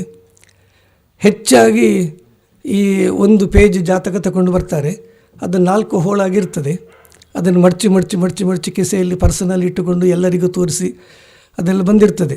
ಅಂಥ ಜಾತಕ ನೋಡಿದುಕೊಳ್ಳೆ ಜೋಯಿಸರಿಗೆ ಗೊತ್ತಾಗ್ತದೆ ಇವರು ತುಂಬ ಜನರಲ್ಲಿ ಹೋಗಿದ್ದಾರೆ. ಸೊ ಇವರಿಗೆ ಸಾಮಾನ್ಯ ಪರಿಹಾರ ಹೇಳಿದರೆ ಆಗಲಿಕ್ಕಿಲ್ಲ, ಅವರಿಗೆ ದೊಡ್ಡ ಪರಿಹಾರ ಏನಾದರೂ ಹೇಳೋದು. ಅದನ್ನು ನೋಡಿದ ಕೂಡಲೇ ಗೊತ್ತಾಗ್ತದೆ ಈ ಜಾತಕ ತುಂಬ ಕಡೆ ಹೋಗಿದೆ ಅಂಥೇಳಿ. ಹಾಗೆ ಅಂಥದ್ದೆಲ್ಲ ನಾವು ಬುದ್ಧಿವಂತಿಕೆ ಮಾಡದಿದ್ದರೆ, ಮತ್ತು ಒಂದು ಹೊರಗೆಲ್ಲ ತುಂಬ ಜನ ಕೂತ್ಕೊಂಡಿರ್ತಾರೆ, ನಾವು ಒಬ್ಬರಿಗೆ ಹೇಳಿದ ಪರಿಹಾರ ಇನ್ನೊಬ್ಬರಿಗೆ ಹೇಳಿದರೆ ಅವ್ರಿಗದು ಹಿಡಿಸೋದಿಲ್ಲ, ಇವರು ಎಲ್ರಿಗೂ ಅದನ್ನೇ ಹೇಳ್ತಾರೆ ಅಂತ ಆಗ್ತದೆ. ಈಗೊಂದು ಪ್ರೇತ ಬಾಧೆಗೆ ಸಿಂಪಲ್ ಆದ ಒಂದು ಪರಿಹಾರ ಹೇಳಿದರೆ, ಇನ್ನೊಂದು ಪಾರ್ಟಿ ಬಂದಾಗ ಪ್ರೇತ ಬಾಧೆಗಿದ್ದರೆ ನಾವು ಬೇರೆ ಪರಿಹಾರ ಹೇಳಬೇಕು. ಇಲ್ಲದಿದ್ದರೆ ಇವರು ಪ್ರತಿಯೊಬ್ಬರಿಗೂ ಅದನ್ನು ಹೇಳ್ತಾರೆ, ಇವರಿಗೆ ಹೆಚ್ಚು ಗೊತ್ತಿಲ್ಲ ಅಂತ ಆಗ್ತದೆ. ಸಣ್ಣ ಪರಿಹಾರದಲ್ಲಿ ಆಗೋದು ಬಿಟ್ಟು ದೊಡ್ಡ ಪರಿಹಾರಗಳನ್ನು ಮಾಡುವ ಕ್ರಮ ಒಂದು ಬಂದುಬಿಟ್ಟಿದೆ ಈಗಲೇ. ಈ ಅಷ್ಟಮಂಗಲ ಪ್ರಶ್ನೆ ಮಾಡಲಿಕ್ಕೆ 1-2 ಲಕ್ಷ ರೂಪಾಯಿ ಖರ್ಚು, ಅದರ ಪರಿಹಾರಕ್ಕೆ 7-8 ಲಕ್ಷ. ಇದರಲ್ಲಿ ಸ್ವಲ್ಪ ಆದರೂ ಸಮಾಧಾನ ಆಗೋದು ಹೇಗೆ ಅಂತ ಹೇಳಿದರೆ, ಈ ಪರಿಹಾರಗಳನ್ನು ಮಾಡುವಾಗ ಎಲ್ಲೆಲ್ಲಿ ಇದ್ದವರು ಒಟ್ಟಾಗ್ತಾರೆ. ಎಲ್ಲೋ ವಿದೇಶದಲ್ಲಿ ನಗರದಲ್ಲಿ ಇದ್ದವರೆಲ್ಲ ಬರ್ತಾರೆ, ಊರಿಗೆ ಬಂದಾಗ ಒಂದೇ ಕಡೆ ಇರ್ತಾರೆ, ಮಾತುಕತೆ ಆಗ್ತದೆ, ಒಟ್ಟಿಗೆ ಊಟ ಮಾಡ್ತಾರೆ, ಒಟ್ಟಿಗೆ ಮಾತಾಡ್ತಾರೆ. ಅದರಿಂದ ಎಷ್ಟೋ ಅವರೊಳಗೆ ಒಮ್ಮತ ಬರ್ತದೆ. ಕುಟುಂಬದ ಕೆಲವು ಸಮಸ್ಯೆಗಳು ಅದರಲ್ಲಿ ಪರಿಹಾರ ಆಗ್ತದೆ. ನಮಗೆ ಕುಟುಂಬದಲ್ಲಿ ಒಂದು ಪ್ರೀತಿ ಇದ್ದು ಬಿಟ್ಟರೆ ದೊಡ್ಡ ಪರಿಹಾರವೇ ಇರುವುದಿಲ್ಲ. ಹಾಗೆ ಇದನ್ನೆಲ್ಲ ಅಥವಾ ಜೋಯಿಸರು ಹೇಳುವಾಗ ಇಂಥ ದೋಷಗಳನ್ನೇ ಹೇಳಬೇಕು. ನಾವು ಯಾವುದನ್ನು ನಿರೀಕ್ಷೆ ಮಾಡ್ತೇವೆ, ಪ್ರೇತಬಾಧೆ, ಪ್ರಯೋಗ ದೋಷ ಹೇಳಿದರೆ ಜನಗಳಿಗೆ ಭಾರಿ ಖುಷಿಯಾಗೋದು. ನಮಗೆ ತೊಂದರೆ ಬಂದರೆ ನಿಮಗೆ ಯಾರೋ ಮಾಟ ಮಾಡಿದ್ದಾರೆ ಅಂತ, ಇನ್ನೊಬ್ಬರಿಗೆ ತೊಂದರೆ ಬಂದರೆ ಅದು ಅವನು ಮಾಡಿದ ಕರ್ಮ ಅಂತ, ಅವನೇನೋ ತೊಂದರೆ ಮಾಡಿದ್ದಾನೆ ಅದಕ್ಕೆ ಅವನಿಗೆ ಹಾಗೆ ಬಂತು ಅಂತ. ಇವನ್ನೆಲ್ಲ ಹೇಳಿದರೆ, ಇವನ್ನೆಲ್ಲ ಬಿಟ್ಟು ನಿಜವಾದ ಸಂಗತಿಯನ್ನು ಜೋಯಿಸರು ಹೇಳಲಿಕ್ಕೆ ಆಗೋದಿಲ್ಲ. ಉದಾಹರಣೆಗೆ ನಾನೊಂದು 2-3 ಎಕ್ಸಾಂಪಲ್ ಹೇಳ್ತೇನೆ. ಒಬ್ಬ ಅಹಮದಾಬಾದಿನ ಒಬ್ಬರು ದೊಡ್ಡ ಬಿಸಿನೆಸ್ ಮೆನ್, ಅವರಿಗೆ ಕಾಲು ನೋವು ಬಂತು. ಏನು ಮಾಡಿದರೂ ಕಾಲು ನೋವು ಕಮ್ಮಿ ಆಗಲಿಲ್ಲ. ಆವಾಗ ಒಂದು ಪ್ರಶ್ನೆಯಲ್ಲಿ ನೋಡುವಾಗ ಏನು ಗೊತ್ತಾಗಲಿಲ್ಲ. ಅವರ ಮನೆಗೆ ಒಂದು ಸಲ ನಾನು ಹೋದಾಗ, ಅವರ ಮನೆಯಲ್ಲೊಬ್ಬ ಸೆಕ್ಯೂರಿಟಿ ಗಾರ್ಡ್, ಅವನಿಗೆ ಇಡೀ ದಿನ ನಿಂತುಕೊಂಡಿರಲಿಕ್ಕೆ ಒಂದು ಕುರ್ಚಿ ಕೂಡ ಕೊಡಲಿಲ್ಲ. ಕುರ್ಚಿ ಕೊಟ್ಟರೆ ಇವರು ಕಾರು ಬರುವಾಗ ಅವನು ಕೂಡಲೇ ಏಳುವುದಿಲ್ಲ ಅಂಥೇಳಿ ಅವನಿಗೆ ನಿಂತುಕೊಂಡಿರಲಿಕ್ಕೆ, ಇವರ ಕಾರು ಯಾವಾಗ ಬಂದರೂ ಇವನು ಬಾಗಿಲು ತೆರಿಬೇಕು, ಇವನು ಕೂತ್ಕೊಳ್ಬಾರ್ದು ಅಂತ. ಬೆಳಗ್ಗಿಂದ ಸಂಜೆವರೆಗೆ ಅವನ ಪಾಪ ಹೊಟ್ಟೆಪಾಡಿಗಾಗಿ, ಅವನ ಸಂಸಾರ ಸಾಗಿಸಲಿಕ್ಕಾಗಿ, ಆ ಸಂಬಳಕ್ಕಾಗಿ ಇವನು ಇಡೀ ದಿನ ನಿಂತುಕೊಂಡಿರೋದು. ಅವನ ಕಾಲು ನೋವು ಯಜಮಾನರಿಗೆ ಬಂದದ್ದು. ಇವನಿಗೊಂದು ಕುರ್ಚಿ ಕೊಟ್ಟು ಇದು ವ್ಯವಸ್ಥೆ ಮಾಡಿದ ಮೇಲೆ ಕಾಲು ನೋವು ಕಮ್ಮಿಯಾಗಿ ಹೋಯಿತು. ಇಂಥ ಒಂದು ನಾವು ಇದನ್ನು ಹೇಳಲಿಕ್ಕಾಗ ನಮಗೆ ಗೊತ್ತೂ ಆಗೋದಿಲ್ಲ, ಜೋಯಿಸರುಗಳಿಗಿದು ಗೊತ್ತಾಗೋದಿಲ್ಲ, ಮತ್ತು ಇದನ್ನು ಹೇಳಿದರೆ ಯಾರು ನಂಬುವುದೂ ಇಲ್ಲ. ಮತ್ತು ಮನೆಯಲ್ಲಿ ನಾವೊಂದು ಪ್ರೀತಿಯ ವಾತಾವರಣವನ್ನು ಇಟ್ಟುಕೊಂಡಿದ್ದರೆ ಸಾತ್ವಿಕ ಶಕ್ತಿಗಳೇ ಅಲ್ಲಿ ಬರ್ತವೆ, ತಾಮಸಗಳು ಬರುವುದಿಲ್ಲ. ಅಲ್ಲಿ ಯಾರು ಏನು ಮಾಡಿದರೂ ಏನು ತಾಗುವುದಿಲ್ಲ. ಮನೆಯವರು ಸುಖವಾಗಿ ಸಂತೋಷವಾಗಿದ್ದರೆ ಅದೇ ಒಂದು ದೊಡ್ಡ ಪರಿಹಾರ. ಮನೆಯಲ್ಲಿ ಯಾರಾದರೂ ಶಾಪ ಹಾಕ್ತಾ ಇದ್ದರೆ, ಕೆಟ್ಟದಾಗಿ ಬೈತಾ ಇದ್ದರೆ ಎಲ್ಲ ಬಿಟ್ಟು, ನನ್ನ ತಮ್ಮ ಜನಾರ್ದನ ಭಟ್ಟಿ ಹೇಳಿದ ಹಾಗೆ ವಾಸ್ತು ಪ್ರಕಾರ ಟಿ ವಿಯಲ್ಲಿ ಕೂಡ ಕ್ರೈಮು ಅಥವಾ ಹೆಣಗಳು ಅದು ಇಂಥದ್ದೆಲ್ಲ ಅಥವಾ ಮರ್ಡರ್ ಮಾಡೋದು ಇಂಥದ್ದೆಲ್ಲ ಟಿ ವಿಯಲ್ಲಿ ಬಂದರೂ ಕೂಡ ಆ ಮನೆಗದು ಹಾಳು ಅಂತ. ಏಕೆಂದರೆ ಅದು ಅಂಥ ಒಂದು ವೈಬ್ರೇಷನನ್ನು ಉಂಟು ಮಾಡ್ತದೆ ಮನೆಯಲ್ಲಿ. ಅದೆಲ್ಲ ಇದ್ದಾಗ ದೋಷಗಳು ಬರುವುದು. ಸೊ ಅದೆಲ್ಲ ಏನು ಬೇಡ, ನೀವು ಮನೆಯಲ್ಲಿ ಪ್ರೀತಿಯಿಂದ ಇರಿ ಅಂತ ಯಾವ ಜೋಯಿಸರಾದರೂ ಹೇಳುವ ಕ್ರಮ ಉಂಟಾ? ಅಥವಾ ಅದನ್ನು ಹೇಳಿದರೆ ನೀವು ನಂಬುತ್ತೀರಾ? ಇವರಿಗೆ ಗೊತ್ತಾಗಲಿಲ್ಲ, ಬೇರೆ ಜೋಯಿಸರಲ್ಲಿ ಹೋಗುವ ಅಂತ ಆಗ್ತದೆ. ಹಾಗಾಗಿ ಇಂಥದ್ದೆಲ್ಲ ಕೆಲವು ವಿಷಯಗಳ ಬಗ್ಗೆ ಮಾತ್ರ ನಾವು ಸ್ವಲ್ಪ ಜಾಗೃತಿಯಿಂದ ಇರಬೇಕು. ಇದೆಲ್ಲ ನಮಗೆ ಸ್ವಲ್ಪ ತಿಳಿದಿದ್ದರೆ ಒಳ್ಳೆಯದು ಅಂತ ನನ್ನ ಅಭಿಪ್ರಾಯ. ಆಮೇಲೆ ಇನ್ಯಾವುದು ವಿಷಯಗಳು, ಇನ್ನು ಬೇರೆ ಒಂದು ಉದಾಹರಣೆ. ಒಬ್ಬ ಇಲ್ಲಿ ಕಾಶಿಪಟ್ಟಣ ಅನ್ನೋ ಊರಿನಲ್ಲಿ ಒಬ್ಬ ಕಂಬಳದ ಕೋಣಗಳನ್ನು ಓಡಿಸುವ ಒಂದು ಜನ, ಬಿಲ್ಲವರವರು, ಒಂದು ಬ್ರಾಹ್ಮಣರ ಹುಡುಗಿಯನ್ನು ಮದುವೆಯಾಗಿ ಕರ್ಕೊಂಡು ಬಂದ ಮನೆಗೆ. ಇವನು ಒಳ್ಳೆ ಪರ್ಸನಾಲಿಟಿ. ಆ ಹುಡುಗಿ ಬಂದು 2-3 ತಿಂಗಳು ಇವರು ಭಾಳ ಕರೆಕ್ಟಾಗಿದ್ದರು. ಆಮೇಲಿಂದ ಮನೆಯವರೆಲ್ಲ ಅವಳಿಗೆ ಮೀನು ಮತ್ತು ಮಾಂಸ ತಿನ್ನಲಿಕ್ಕೆ ಒತ್ತಾಯ ಮಾಡ್ತಿದ್ದರು. ಹಾಗೆ ಒತ್ತಾಯದಲ್ಲಿ ಅವಳ ಬಾಯಿಗೆ ಮೀನು ತುರುಕುವುದು ಎಲ್ಲ ಮಾಡ್ತಾಯಿದ್ರು. ಇವಳು ಜೋರು ಬೊಬ್ಬೆ ಹೊಡೆಯೋದು. ಅಲ್ಲಿ ಸ್ವಲ್ಪ ಆ ಕಡೆಗೆ ಒಂದು ಜೈನರ ಮನೆ ಉಂಟು. ಆ ಜೈನರ ಮನೆಯವರು ಇದು ಅವರವರ ಸುದ್ದಿ, ನಮಗೆ ಬೇಡ ಅಂಥೇಳಿ ಯಾವ ಸುದ್ದಿಗೂ ಹೋಗ್ತಿರಲಿಲ್ಲ.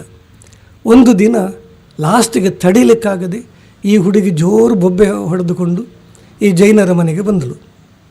ಬಂದು ನನ್ನನ್ನು ಕಾಪಾಡಿ, ನನ್ನನ್ನು ನನ್ನ ತಾಯಿ ಮನೆಗೊಂದು ಕಳಿಸಿಬಿಡಿ, ಏನಾದರೂ ಮಾಡಿ ಅವರಿಗೊಂದು ಫೋನ್ ಮಾಡಿ ಹೇಳಿ, ಅವರೇ ಬರ್ತಾರೆ, ನಿಮ್ಮ ಮನೆಯಲ್ಲಿ ಒಂದಿನ ಇರ್ತೇನೆ ನಾನು, ನಮಗೆಲ್ಲಿ ಹೀಗೆ ತೊಂದರೆ ಕೊಡ್ತಿದ್ದಾರೆ ಅಂತೆಲ್ಲ ಹೇಳಿದ್ಲು.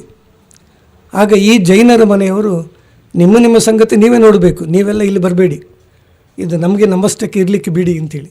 ಹಾಗೆ ಆ ಹುಡುಗಿ ಹಿಂದೆ ಹೋದವಳು ಆವತ್ತೇ ರಾತ್ರಿ ಬಾವಿಗೆ ಬಿದ್ದು ಸತ್ತು ಹೋದಳು.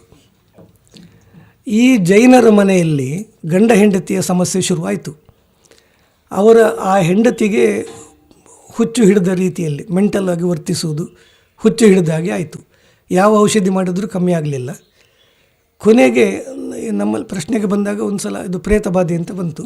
ಯಾವ ಪ್ರೇತ ಅಂತ, ಬೇರೆ ಜಾತಿಯ ಪ್ರೇತ, ನೋಡೋ ವಿಷಯ ಎಲ್ಲ ತಿಳಿಯಿತು.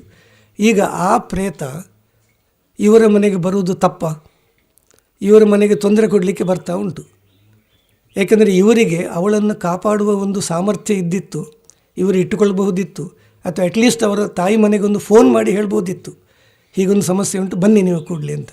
ಏನೂ ಮಾಡದೆ ನಿಮ್ಮ ಸಮಸ್ಯೆ ನಿಮಗೆ, ನೀವು ನೋಡಿಕೊಳ್ಳಿ ಅಂತ ಹೇಳಿದರೆ ಅವರಿಗೆ ಈ ತೊಂದರೆ ಬಂತು. ಅದು ಗುಣ ಆಗಲೇ ಇಲ್ಲ, ಮತ್ತೆ ಈಗಲೂ ಹಾಗೆ ಉಂಟು. ಇನ್ನೊಂದು, ಇದು ಮೂಡುಬಿದ್ರೆಯಲ್ಲಿ ಅದಲಿದ್ದ ಕೇಸು. ಒಂದು ಜೈನರು ಧನಿಗಳು, ಒಬ್ಬರು ಬ್ರಾಹ್ಮಣ ಒಕ್ಕಲ್ನವರು ಬ್ರಾಹ್ಮಣರು ಇದ್ದರು. ಇವರು ಆ ಬ್ರಾಹ್ಮಣನಿಗೆ ಹೆಚ್ಚು ಗೌರವ ಸಿಗ್ತಾ ಇತ್ತು ಆ ಪರಿಸರದಲ್ಲಿ. ಇವರಿಗೆ ಅಷ್ಟೊಂದು ಸರಿಯಾಗಲಿಲ್ಲ, ಅವನನ್ನು ಇಲ್ಲಿಂದ ಕಳಿಸಬೇಕು ಅಂತ ಯೋಚನೆ ಮಾಡಿದರು. ಅವರು ಗೇಣಿ ಕೊಡುವಾಗ, ಮೊದಲ ಕಾಲದಲ್ಲಿ ಗೇಣಿ ರಶೀದಿ ಕೊಡುವ ಕ್ರಮ ಇತ್ತು. ಗೇಣಿ ಕೊಡುವಾಗ ಇವರು ರಶೀದಿ ಕೊಡಲಿಲ್ಲ, ಮತ್ತೆ ಕೊಡ್ತೇನೆ ಹೋಗು ಅಂತೆಲ್ಲ ಕಳಿಸಿದರು. 3 ವರ್ಷ ರಶೀದಿ ಕೊಡಲಿಲ್ಲ. 3 ವರ್ಷದ ನಂತರ ಗೇಣಿ ಕೊಟ್ಟ ಕೂಡಲೇ ಇನ್ನು ಹೋಗು ನೀನು, ಗೇಣಿ ಕೊಡಲಿಲ್ಲ. ಅದಕ್ಕೆ ಪ್ರೂಫೇ ಇಲ್ಲ. ಇವರು ಎಷ್ಟು ಕೇಳಿದರೂ ಕೂಡ ರಶೀದಿ ಕೊಡಲಿಲ್ಲ. ಇವರಿಗೆ ಕಾನೂನುಂಟು, 3 ವರ್ಷ ಕೊಡದಿದ್ದರೆ ಇವರನ್ನು ತೆಗೆದು ಹಾಕ್ಬೋದು ಅಂಥೇಳಿ. ಆ ಬ್ರಾಹ್ಮಣರು ಪಾಪ ಹತ್ತುಕೊಂಡು ಹೋದರು. ಆ ಮನೆ ಇದುವರೆಗೂ ಇಂಪ್ರೂವ್ ಆಗಲಿಲ್ಲ. ಆ ಮನೆಯವರಿಗೆ ಒಂದಲ್ಲ ಒಂದು ಸಮಸ್ಯೆ ಬರ್ತಾ ಉಂಟು. ಹೇಳಿದರೆ ಬ್ರಾಹ್ಮಣ ಶಾಪ ಅಂತ ಬರ್ತದೆ. ಇಲ್ಲಿ ನಾನು ಹೇಳೋದು, ಬ್ರಾಹ್ಮಣ ಅನ್ನೋದು ಮುಖ್ಯ ಅಲ್ಲ, ಒಂದು ಮನುಷ್ಯ ಯಾರೇ ಆಗಲಿ, ಆ ಮನುಷ್ಯನಿಗೆ ವಂಚನೆ ಮಾಡಿದರೆ ಆ ವಂಚನೆ ಮಾಡಿದ ಒಂದು ಫಲ ನಮಗೆ ಸಿಗ್ತದೆ. ಹಾಗೆ ನಾವು ಯಾರಾದರೂ ಹೇಳಿದರೆ, ನೀವು ಕೆಲಸದವರನ್ನು ಸರಿಯಾಗಿ ನೋಡುವುದಿಲ್ಲ, ಅವರಿಗೆ ಸಂಬಳ ಸರಿ ಕೊಡುವುದಿಲ್ಲ ಅಂತ ಏನಾದರೂ ಹೇಳಿದರೆ, ಅವನು ನಮಗೇನೋ ಮಾಟ ಮಾಡಿರಬೇಕು ಅಂತ ಯೋಚನೆ ಮಾಡ್ತಾರೆ. ನಂದು ತಪ್ಪು ಅಂತ ನಾವು ಯೋಚನೆ ಮಾಡುವುದೇ ಇಲ್ಲ. ಸೊ ಇಂಥದ್ದನ್ನೆಲ್ಲ ನಾವು ಜೋಯಿಸರಿಂದ ನಿರೀಕ್ಷೆ ಮಾಡಲಿಕ್ಕೆ ಸಾಧ್ಯ ಇಲ್ಲ. ಅದು ನಾವೇ ನಮ್ಮ ಒಂದು ಬದುಕನ್ನು ಸರಿ ಮಾಡಿಕೊಳ್ಬೇಕು. ರಾಮಚಂದ್ರ ಆಚಾರ್ಯರು ನನ್ನ ಗುರುಗಳ ಲೆಕ್ಕ. ನಾನು ಅವ್ರಿಗೆ ಜ್ಯೋತಿಷ್ಯ ಕಲೀಲಿಕ್ಕೆ ಹೋಗಿದ್ದೆ, ಆದರೆ ಅರ್ಧಕ್ಕೆ ನಿಂತೋಯ್ತದು. ಅವರು ಹೇಳ್ತಾ ಈ ನಕ್ಷತ್ರಗಳೊಳಗೆ ಹೇಳಿದರು ಟ್ಯಾಲಿ ಆಗಬೇಕಾಗಿಲ್ಲ ಅಂತ, ಜಾತಕಗಳು ಟ್ಯಾಲಿ, ಅದು ಬಹಳ ಖುಷಿ ಆಯಿತು ನನಗೆ.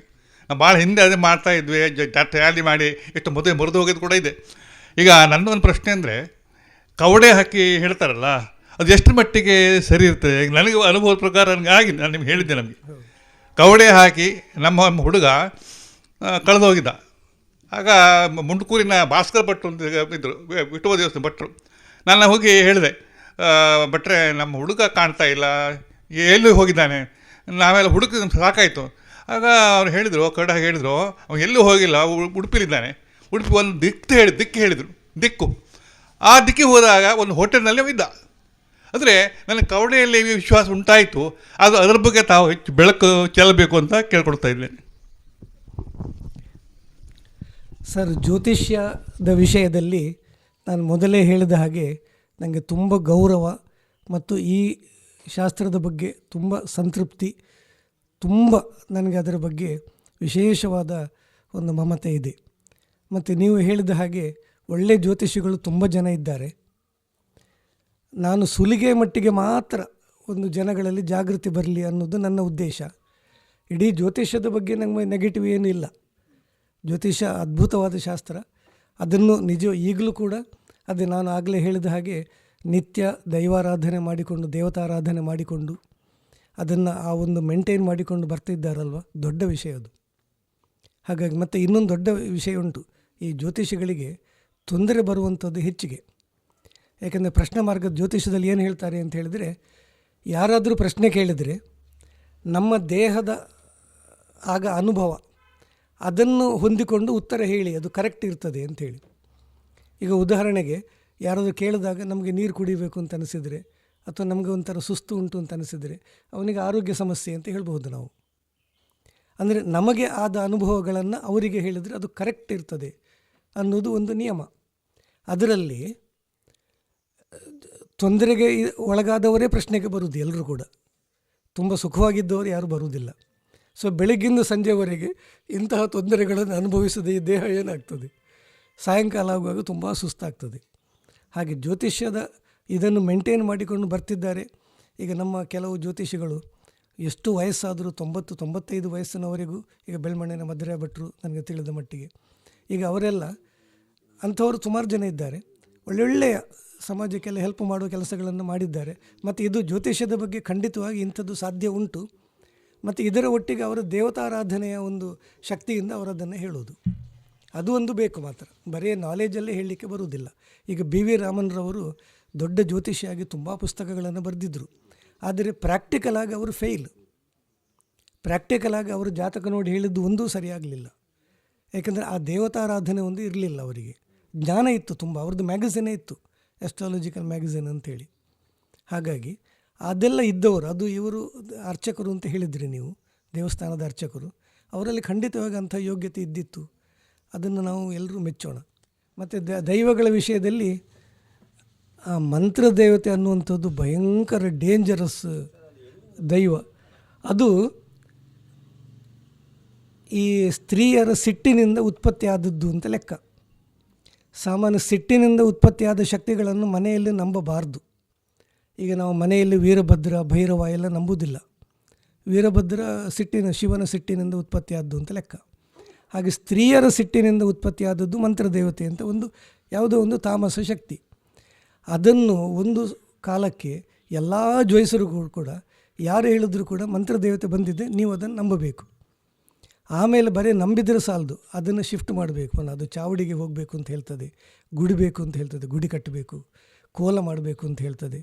ಅದೆಲ್ಲ ಆಗಿ ಕೊನೆಗೆ ಒಂದು ಜ್ಯೋತಿಷರು ಅದು ಮಾಟದಿಂದ ಬಂದದ್ದು, ಅದನ್ನು ವಿಸರ್ಜನೆ ಮಾಡಬೇಕು ಅಂತ ಹೇಳ್ತಾರೆ. ವಿಸರ್ಜನೆ ಮಾಡಿದ ಮೇಲೆ ಅವರಿಗೆ ಮತ್ತೆ ಹೇಳ್ತಾರೆ ಯಾರು ಇನ್ನೊಬ್ಬರು, ಅದು ವಿಸರ್ಜನೆ ಮಾಡಿದ್ದು ತಪ್ಪು, ಪುನಃ ನಂಬಬೇಕು. ಇದು ಈ ಥರದ್ದು ಒಂದು ಈ ಮಂತ್ರದೇವತೆಯ ಬಗ್ಗೆ ನಾವು ಹೇಳುವಾಗ ಭಾಳ ಜಾಗೃತೆಯಿಂದ ಹೇಳೋದು. ಯಾಕೆಂದರೆ ಕೆಲವರಿಗೆ ತುಂಬ ನಂಬಿಕೆ ಇದ್ದು ಅಪ್ಪೆ ಮಂತ್ರದೇವತೆ ಅಂತಲೇ ಹೇಳೋದು. ಹಾಗೆ ಜಾಗೃತೆಯಿಂದ ನಾವು ಹೇಳೋದು ಯಾವಾಗಲೂ. ತುಂಬ ನಂಬಿಕೆಯಿಂದ ಬಂದವರಿಗೆ ಬೇಡ ಅಂತ ಹೇಳುವುದೇ ಇಲ್ಲ, ನೀವು ಅದನ್ನು ನಂಬಿ ಮುಂದುವರಿಸಿ ಅಂತಲೇ ಹೇಳೋದು ನಾವು.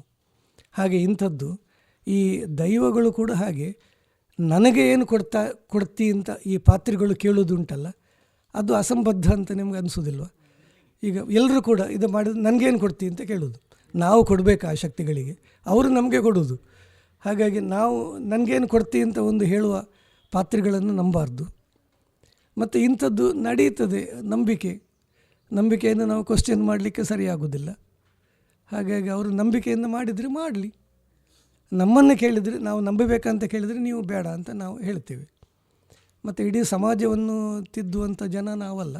ಅದು ಈ ಜ್ಯೋತಿಷ್ಯದಲ್ಲಿ ಸಣ್ಣ ವಿಷಯ, ಒಂದು ಹೋರ ಅಂತ ಒಂದು ಉಂಟು.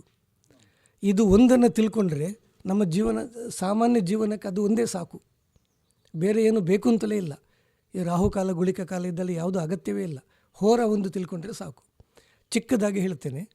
ಒಂದು ಹೋರ ಅಂತ ಹೇಳಿದರೆ ಇಂಗ್ಲೀಷಲ್ಲಿ ಅವರ್ ಅಂತ ಉಂಟಲ್ಲ, HOUR, ಅದೇ 1 ಗಂಟೆ. ಹೋರ ಅಂದರೆ 1 ಗಂಟೆ ಅಂತ ಲೆಕ್ಕ. ಸೂರ್ಯ ಉದಯದ ನಂತರ 1 ಗಂಟೆ ಆ ವಾರದ್ದೇ. ಈಗ ಇವತ್ತು ಆದಿತ್ಯವಾರ ಅಂತಿದ್ರೆ ಇವತ್ತು 6:56ಕ್ಕೆ ಸೂರ್ಯ ಉದಯ ಅಂತಿದ್ರೆ 6:56ರಿಂದ 7:56, 1 ಗಂಟೆ ಸೂರ್ಯನದ್ದೇ ಹೋರ. ಅದು ಒಂದು ಲಿಸ್ಟ್ ಉಂಟು.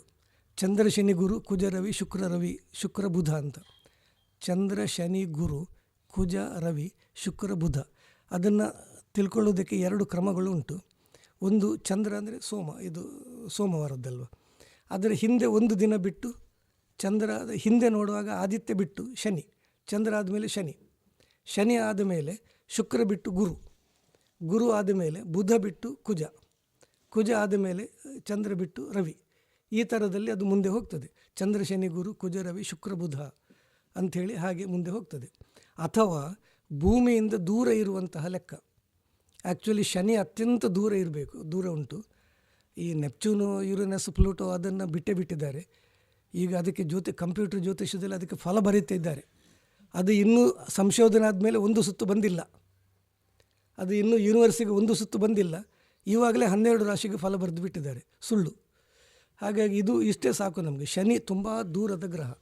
ಶನಿಯಿಂದ ಶುರು ಮಾಡುವುದು ಬೇಡ ಅಂಥೇಳಿ ಈ ಕೊನೆಯಲ್ಲಿ ಇದ್ದದ್ದನ್ನು ತೆಗೆದು ಇಲ್ಲಿ ಚಂದ್ರ ಹಾಕಿದ್ದಾರೆ. ಶನಿಯಿಂದ ಶುರು ಮಾಡಿದರೆ ದೂರದ, ಶನಿಯಿಂದ ನಂತರ ಸ್ವಲ್ಪ ಹತ್ತಿರ ಗುರು, ಶನಿ, ಗುರು, ಕುಜ, ಮಂಗಳ, ರವಿ, ಮತ್ತು ಶುಕ್ರ, ಬುಧ, ಲಾಸ್ಟಿಗೆ ಚಂದ್ರ, ಅತ್ಯಂತ ಹತ್ತಿರ ಚಂದ್ರ. 2 ದಿವಸ ಹಿಂದೆ ಹೋಗಬೇಕು. ಹೌದು, ಆ ಸಿಸ್ಟಮ್. ಇದನ್ನೊಂದು ಬಾಯ್ಪಾಠ ಮಾಡಿಕೊಂಡು ಬಿಟ್ಟರೆ ನಮಗೆ ಒಳ್ಳೆಯ ಹೋರಾದಲ್ಲಿ, ಈಗ ಉದಾಹರಣೆಗೆ ನಮಗೆ ಅಂದಾಜಾಗ್ತದೆ, ರವಿ ಅಂತ ಹೇಳಿದರೆ ಸೂರ್ಯ. ಈಗ ಸೂರ್ಯನಲ್ಲಿ ಏನು ರಾಜಗ್ರಹ ಅಂತ ಲೆಕ್ಕ, ಸರ್ಕಾರಕ್ಕೆ ಸಂಬಂಧಪಟ್ಟ ಕೆಲಸಗಳು ಇದೆಲ್ಲ ಸೂರ್ಯ ಅಂತ ಲೆಕ್ಕ. ಆದರೆ ಸೂರ್ಯ ಅನ್ನೋದು ತುಂಬ ಬಿಸಿಲಿನ ಒಂದು ಗ್ರಹ. ಸೂರ್ಯನಲ್ಲಿ ನಾವು ಒಳ್ಳೆ ಪ್ರೀತಿಯ ಮಾತಾಡಿದರೆ ನಡೆಯುವುದಿಲ್ಲ, ಯಾಕೆಂದರೆ ಸೂರ್ಯನ ಹತ್ತಿರಕ್ಕೆ ಯಾರೂ ಹೋಗ್ಲಿಕ್ಕೆ ಸಾಧ್ಯ ಇಲ್ಲ. ದೂರದಲ್ಲಿ ವ್ಯವಹಾರ ಅಂಥದಕ್ಕೆ ಒಳ್ಳೆಯದು. ಆಮೇಲೆ ಚಂದ್ರ, ಇದೆಲ್ಲ ಅಂದರೆ ಕೆಲವೆಲ್ಲ ಶುಭ ಗ್ರಹಗಳು, ಕೆಲವು ಅಶುಭ ಅಂತಿದ್ದಾವೆ. ಅಶುಭ ಗ್ರಹಗಳು ಅತ್ಯಂತ ಅಶುಭ ಅನ್ನೋದು ಆ್ಯಕ್ಚುಲಿ ಕುಜ ಅನ್ನೋದು ಅತ್ಯಂತ ಅಶುಭ ಗ್ರಹ. ಅದು ಎಷ್ಟು ಅಶುಭ ಅಂದರೆ ಅದಕ್ಕೆ ಹೆಸರಾದರೂ ಮಂಗಳ ಅಂತ ಇರಲಿ ಅಂತೇಳಿ ಒಂದು ಮಂಗಳ ಅಂತ ಇಟ್ಟದ್ದು. ಅತ್ಯಂತ ಅಮಂಗಳ ಗ್ರಹ ಅದು ಕುಜ. ಆಮೇಲೆ ಶನಿ, ಈ ಇದರಲ್ಲಿ ರಾಹುಕೇತುಗಳಿಲ್ಲ. ಚಂದ್ರ, ಶನಿ, ಗುರು, ಕುಜ, ರವಿ ಕೂಡ ಪಾಪಗ್ರಹವೇ. ಏಕೆಂದರೆ ರಾಜ ಕೂಡ ಕೆಟ್ಟದನ್ನೇ ಮಾಡಬೇಕು. ರಾಜ ಇಂಥವರನ್ನು ಗಲ್ಲಿಗೇರಿಸಿ ಅಂತ ಹೇಳಿದರೆ ಅದು ಕೆಟ್ಟದ್ದೇ ಅಲ್ವಾ. ಹಾಗಾಗಿ ಈ ಶನಿ, ಕುಜ ಮತ್ತು ರವಿ ಪಾಪಗ್ರಹಗಳು, ಕೆಟ್ಟ ಗ್ರಹಗಳು. ಚಂದ್ರ, ಕ್ಷೀಣ ಚಂದ್ರ, ಅಮಾವಾಸ್ಯೆಗೆ ಹತ್ತಿರದ ಚಂದ್ರ ಪಾಪ, ಹುಣ್ಣಿಮೆಗೆ ಚಂದ್ರ ಶುಭ. ಆಮೇಲೆ ಗುರು ಅತ್ಯಂತ ಶುಭ, ಶುಕ್ರ ಶುಭ, ಬುಧ ಕೂಡ ಶುಭ. ಶುಭ ಹೊರೆಯಲ್ಲಿ ಕೆಲಸಗಳನ್ನು ಮಾಡಿದರೆ ಆಟೋಮೆಟಿಕ್ ಸರಿಯಾಗ್ತದೆ. ಈಗ ನಡೆಯುವ ಹೊರೆ ಯಾವುದು ಅಂತ ನೋಡಿದರೆ, ಇವತ್ತು 2:56ರವರೆಗೆ ರವಿ, ಕುಜ, ರವಿ, ಶುಕ್ರ, 3:56ರವರೆಗೆ ಶುಕ್ರ, 4:56ರವರೆಗೆ ಬುಧ. ಈಗ ಚಂದ್ರ ಹೊರೆ ನಡೀತಾ ಉಂಟು. ಹಾಗೆ ಅದು ಅದೇ ಲಿಸ್ಟ್. ಇದರಲ್ಲಿ ಶುಭ ಹೊರೆ ಮತ್ತು ಅಶುಭ ಹೊರೆ, ಇನ್ನು ಅದಕ್ಕೆ ಸ್ವಲ್ಪ ಸೂಕ್ಷ್ಮವಾಗಿ ನೋಡುವಂಥದ್ದು ವಿಶೇಷ ಉಂಟು. ಉದಾಹರಣೆಗೆ ಚಂದ್ರ ಹೊರೆಯಲ್ಲಿ ನೀರಿಗೆ ಸಂಬಂಧಪಟ್ಟದ್ದು, ಬಾವಿ ತೋಡಿದರೆ ಒಳ್ಳೆಯದು.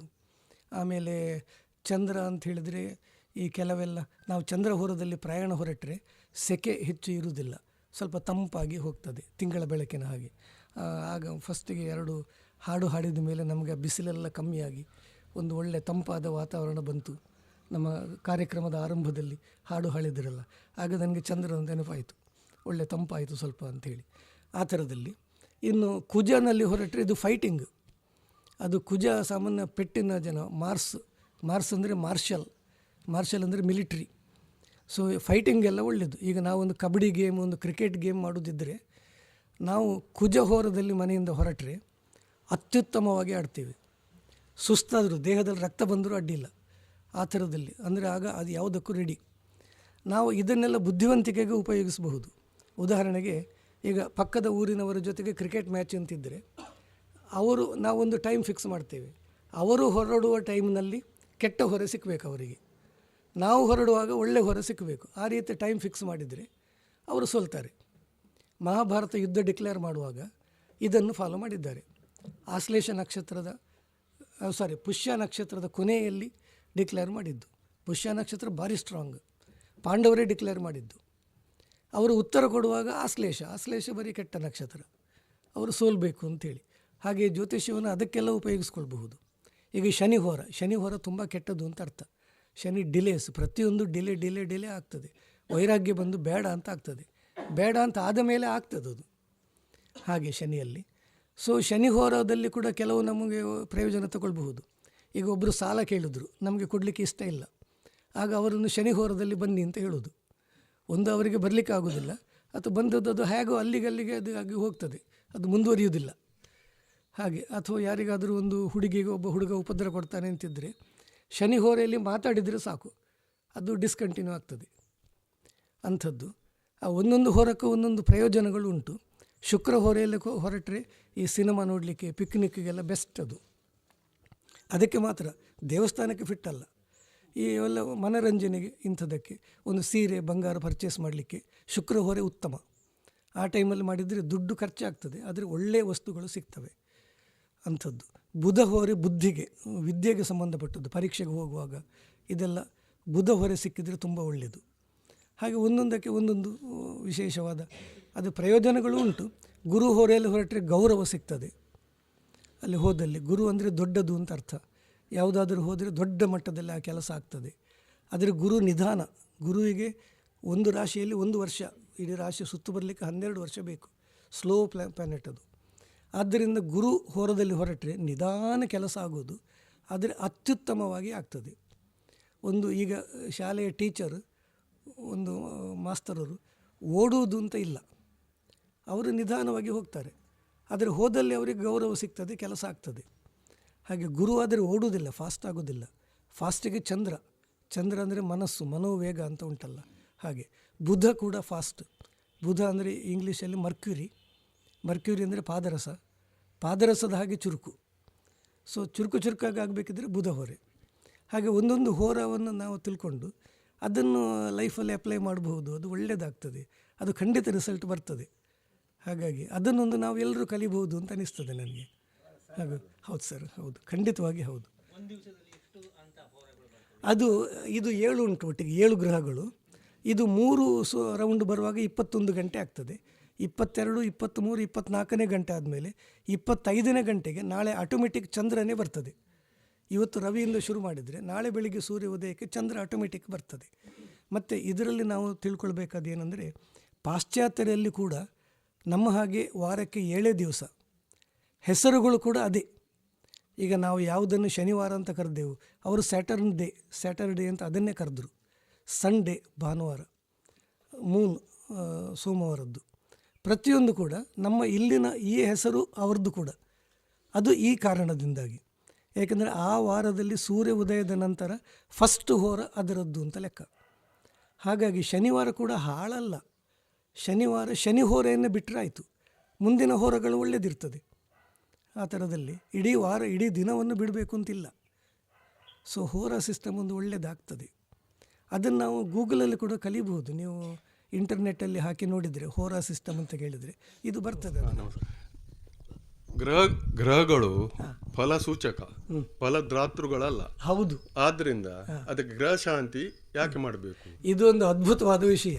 ಇದು ನಾನು ಹೇಳುವುದಕ್ಕೆ ಮರ್ತೆ.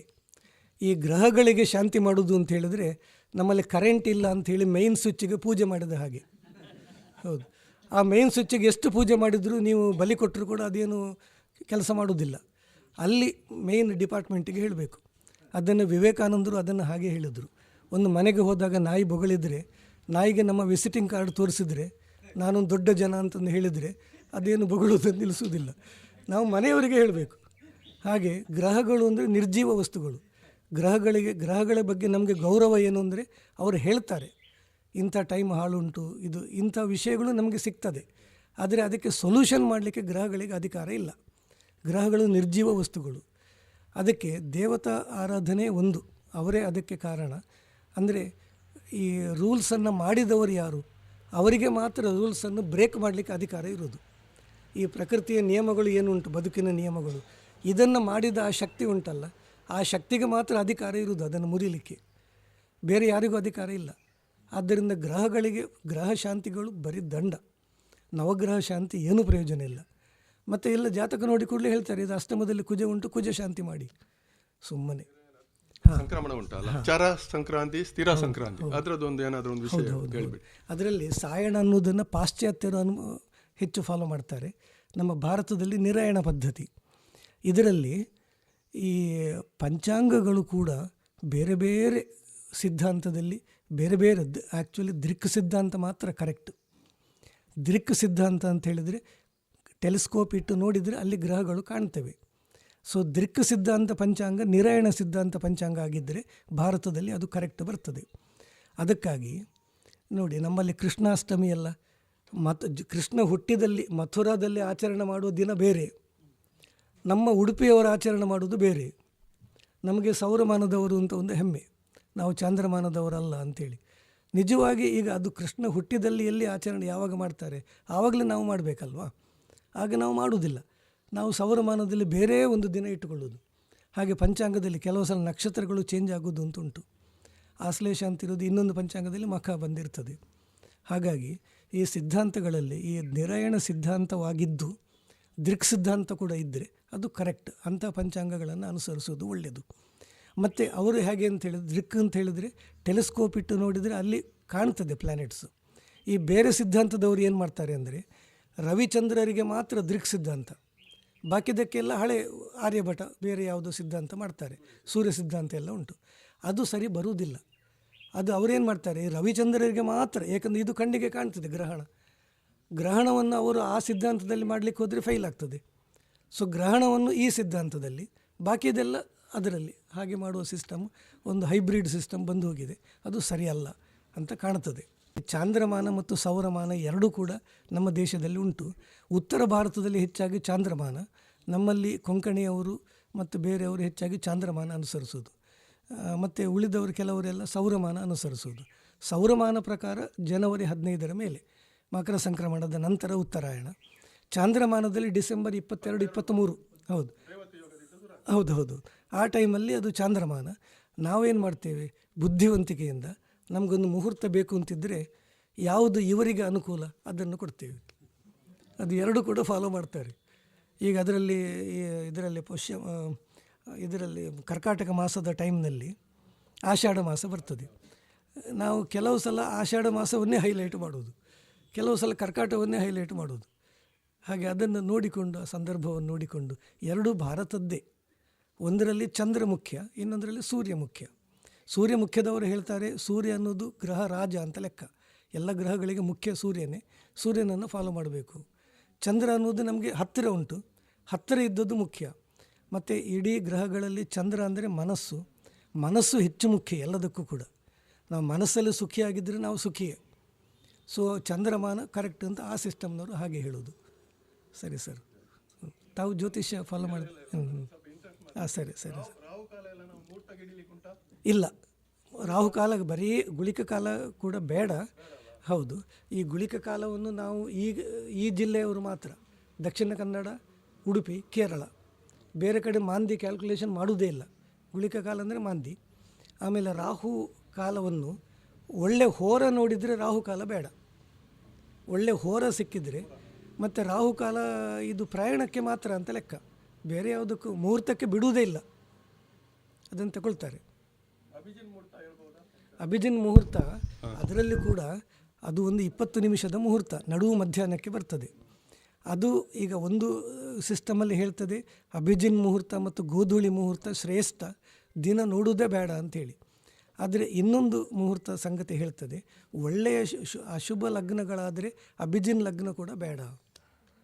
ಹೌದು, ಅದು ಅಶುಭ ಲಗ್ನ ಆದರೆ ಬೇಡ. ಈಗ ಮೇಷ ಲಗ್ನ ಆಗೋದಿಲ್ಲ, ಆದರೆ ಮೊನ್ನೆ ರಾಮ ಪ್ರತಿಷ್ಠಾಪನೆ ಟೈಮಲ್ಲಿ ಮೇಷ ಲಗ್ನದಲ್ಲಿ ಗುರು ಇತ್ತು.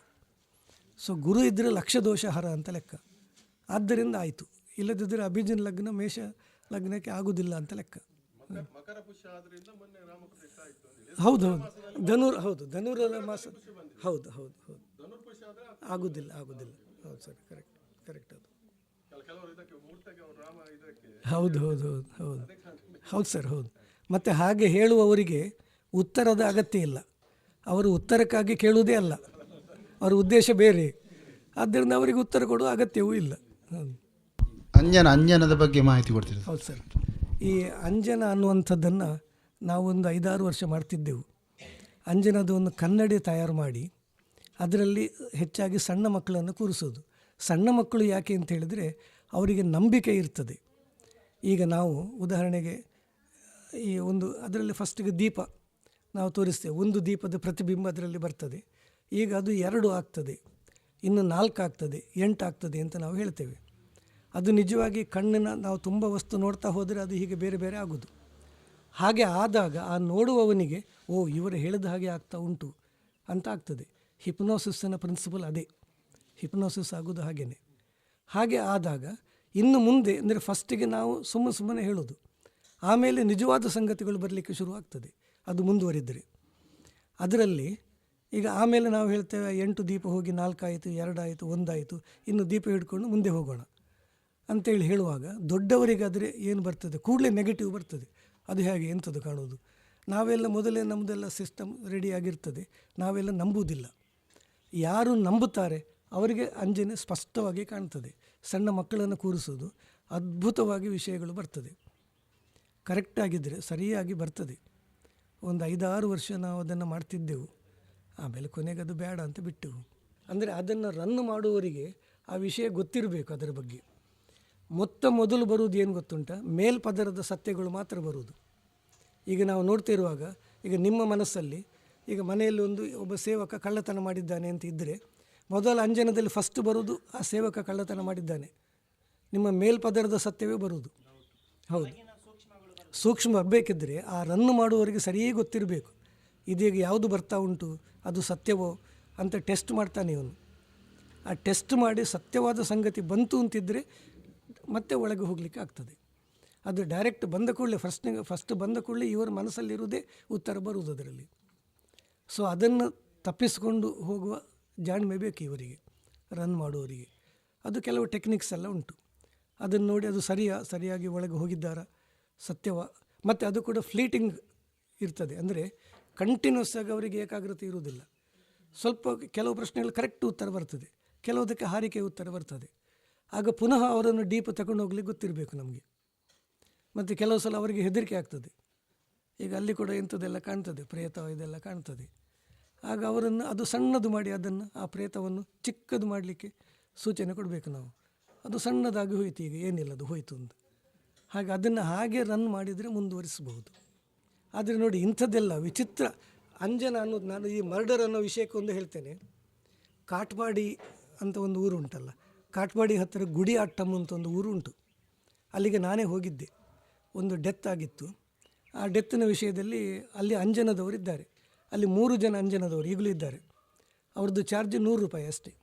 ಆದರೆ ಬೆಳಿಗ್ಗೆ 5 ಗಂಟೆಗಿಂತ ಮುಂಚೆ ಅವರು ಚೀಟಿ ತಗೊಳ್ಬೇಕು. 10 ಜನಕ್ಕೆ ಮಾತ್ರ ಚೀಟಿ ಕೊಡೋದವರು. 5 ಗಂಟೆಗಿಂತ ಮುಂಚೆ ಅಲ್ಲಿ ಚೀಟಿ ತಗೊಂಡು ಇಡಬೇಕು. 9 ಗಂಟೆ ನಂತರ ಇವರು ಕರೀತಾರೆ. ನಾನು ಕರ್ಕೊಂಡು ಹೋದಾಗ ತಮಿಳಲ್ಲಿ ಹೇಳೋದವರು, ತಮಿಳು ಗೊತ್ತಿದ್ದವರು ಬೇಕು. ಒಂದು ತೆಂಗಿನಕಾಯಿಯನ್ನು ನನ್ನ ಕೈಯಲ್ಲಿ ಕೊಟ್ಟು ಇದನ್ನು ತಗೊಂಡೋಗಿ ಅಂಗಳದಲ್ಲಿ ಒಡೆಯಿರಿ ಅಂತ ಹೇಳಿದರು. ನಾನು ಹೋಗಿ ಒಡೆದೆ. ಇವರು ಕೂಡಲೇ ಹೇಳಿದ್ರು, ನೋಡಿ ಇದೇ ರೀತಿಯಲ್ಲಿ ಆ ಹುಡುಗನನ್ನು ಮರ್ಡರ್ ಮಾಡಿದ್ದಾರೆ. ನಾನು ಮರ್ಡರ್ ಅಂತ ಹೇಳಲೇ ಇಲ್ಲ, ನಾನು ಖಾಲಿ ಅವನ ಹೆಸರು ಮಾತ್ರ ಹೇಳಿದ್ದು. ಆ ಹುಡುಗನನ್ನು ಹೀಗೆ ಕೊಚ್ಚಿ ಮರ್ಡರ್ ಮಾಡಿದ್ದಾರೆ, ಕರೆಕ್ಟು. ಆಮೇಲೆ ಅವರು ಹೇಳಿದ್ರು 4 ಜನ ಸೇರಿ ಮಾಡಿರೋದು, ಅವನ ಸ್ನೇಹಿತರೆ. ಅದರಲ್ಲಿ 3 ಜನ ಜೈಲಲ್ಲಿದ್ದಾರೆ, ಒಬ್ಬ ಹೊರಗಿದ್ದಾನೆ, ಕರೆಕ್ಟ್. ಎಷ್ಟು ಅದ್ಭುತವಾಗಿ ಹೇಳಿದ್ರು ಅಂದರೆ ಅವನಿಗೆ ಏನು ಬೇಕು ಅಂತೆಲ್ಲ ಕೇಳುವಾಗ ವಿಷಯ ಎಲ್ಲ ಕ್ಲೀನಾಗಿ ತುಂಬ ಡೀಟೇಲ್ ಆಗಿ ಹೇಳಿದರು. ಅಂದರೆ ಮತ್ತೆ ಅದನ್ನು ಕ್ಲಿಯರ್ ಮಾಡೋದು ಹೇಗೆ ಅಂತೆಲ್ಲ ಹೇಳಿದರು. ಹಾಗೆ ಅದು ಅಂಜನದಲ್ಲಿ ಅಂಥದ್ದು ಕೂಡ ಅಂಜನಗಳು ಉಂಟು. ಅವ್ರದ್ದು ಯಾವುದೋ ಸ್ವಲ್ಪ ನೀಚ ಅಂಜನ ಇರಬಹುದು ಅಂತ ಅನಿಸ್ತದೆ, ಏಕೆಂದರೆ ಅಷ್ಟು ಡೀಟೇಲ್ ಹೇಳಲಿಕ್ಕೆ ಬರುವುದಿಲ್ಲ ಈ ಅಂಜನದಲ್ಲಿ. ಮಾಹಿತಿ ಮತ್ತು ತಂತ್ರಜ್ಞಾನದ ಇವತ್ತಿನ ಯುಗದಲ್ಲಿ ಫಿಂಗರ್ ಟಿಪ್ಸಲ್ಲಿ ಎಲ್ಲವೂ ಇನ್ಫಾರ್ಮೇಷನ್ ಸಿಗ್ತಾ ಇರುವಂಥ ಇವತ್ತಿನ ಕಾಲದಲ್ಲಿ ಜ್ಯೋತಿಷ್ಯಕ್ಕೂ ಕೂಡ ಒಂದು ತಂತ್ರಜ್ಞಾನದ ಟಚ್ ಇರುವಂಥದ್ದು. ಸೊ ಇವತ್ತಿನ ದಿನದಲ್ಲಿ ಈಗ ಒಂದು ಸಡನ್ ನನಗೀಗ ಏನೋ ಒಂದು ಸಮಸ್ಯೆ ಆಗಿದೆ, ನನಗೆ ಇಮ್ಮಿಡಿಯೇಟ್ ನನಗೆ ಜ್ಯೋತಿಷ್ಯದೊಂದು ಸಹಾಯ ಬೇಕು ಹೇಳಿದ ಕೂಡಲೇ ಈ ಫೇಸ್ಬುಕ್ ಆಗಲಿ ಇನ್ಸ್ಟಾಗ್ರಾಮ್ ಆಗಲಿ ಇದರಲ್ಲಿ ಡಿಪೆಂಡೆನ್ಸಿ ಇರುವಂಥದ್ದು. ಸಾಮಾನ್ಯವಾಗಿ ಈಗ ಇತ್ತೀಚೆಗೆ ನಮ್ಮ ದಕ್ಷಿಣ ಕನ್ನಡ ಉಡುಪಿ ಜಿಲ್ಲೆಯಲ್ಲಿಯೂ ಸಹ ನಾವು ನೋಡಿರುವಂಥದ್ದು. ಈ ಬಗ್ಗೆ ಮಾಧ್ಯಮದಲ್ಲಿ ಜ್ಯೋತಿಷ್ಯ ವಿಚಾರಗಳನ್ನು ಬರೀತಿದ್ದವರಾಗಿ ನಿಮ್ಮ ಅಭಿಪ್ರಾಯ ಏನು, ಮತ್ತು ಒಬ್ಬ ಮನುಷ್ಯನ ಲೈಫಿನಲ್ಲಿ ಜ್ಯೋತಿಷ್ಯದ ಮೇಲೆ ಎಷ್ಟು ಡಿಪೆಂಡೆನ್ಸಿ ಇರಬೇಕು? Correct, thank you. ಒಳ್ಳೆಯ ಒಂದು ಪ್ರಶ್ನೆ.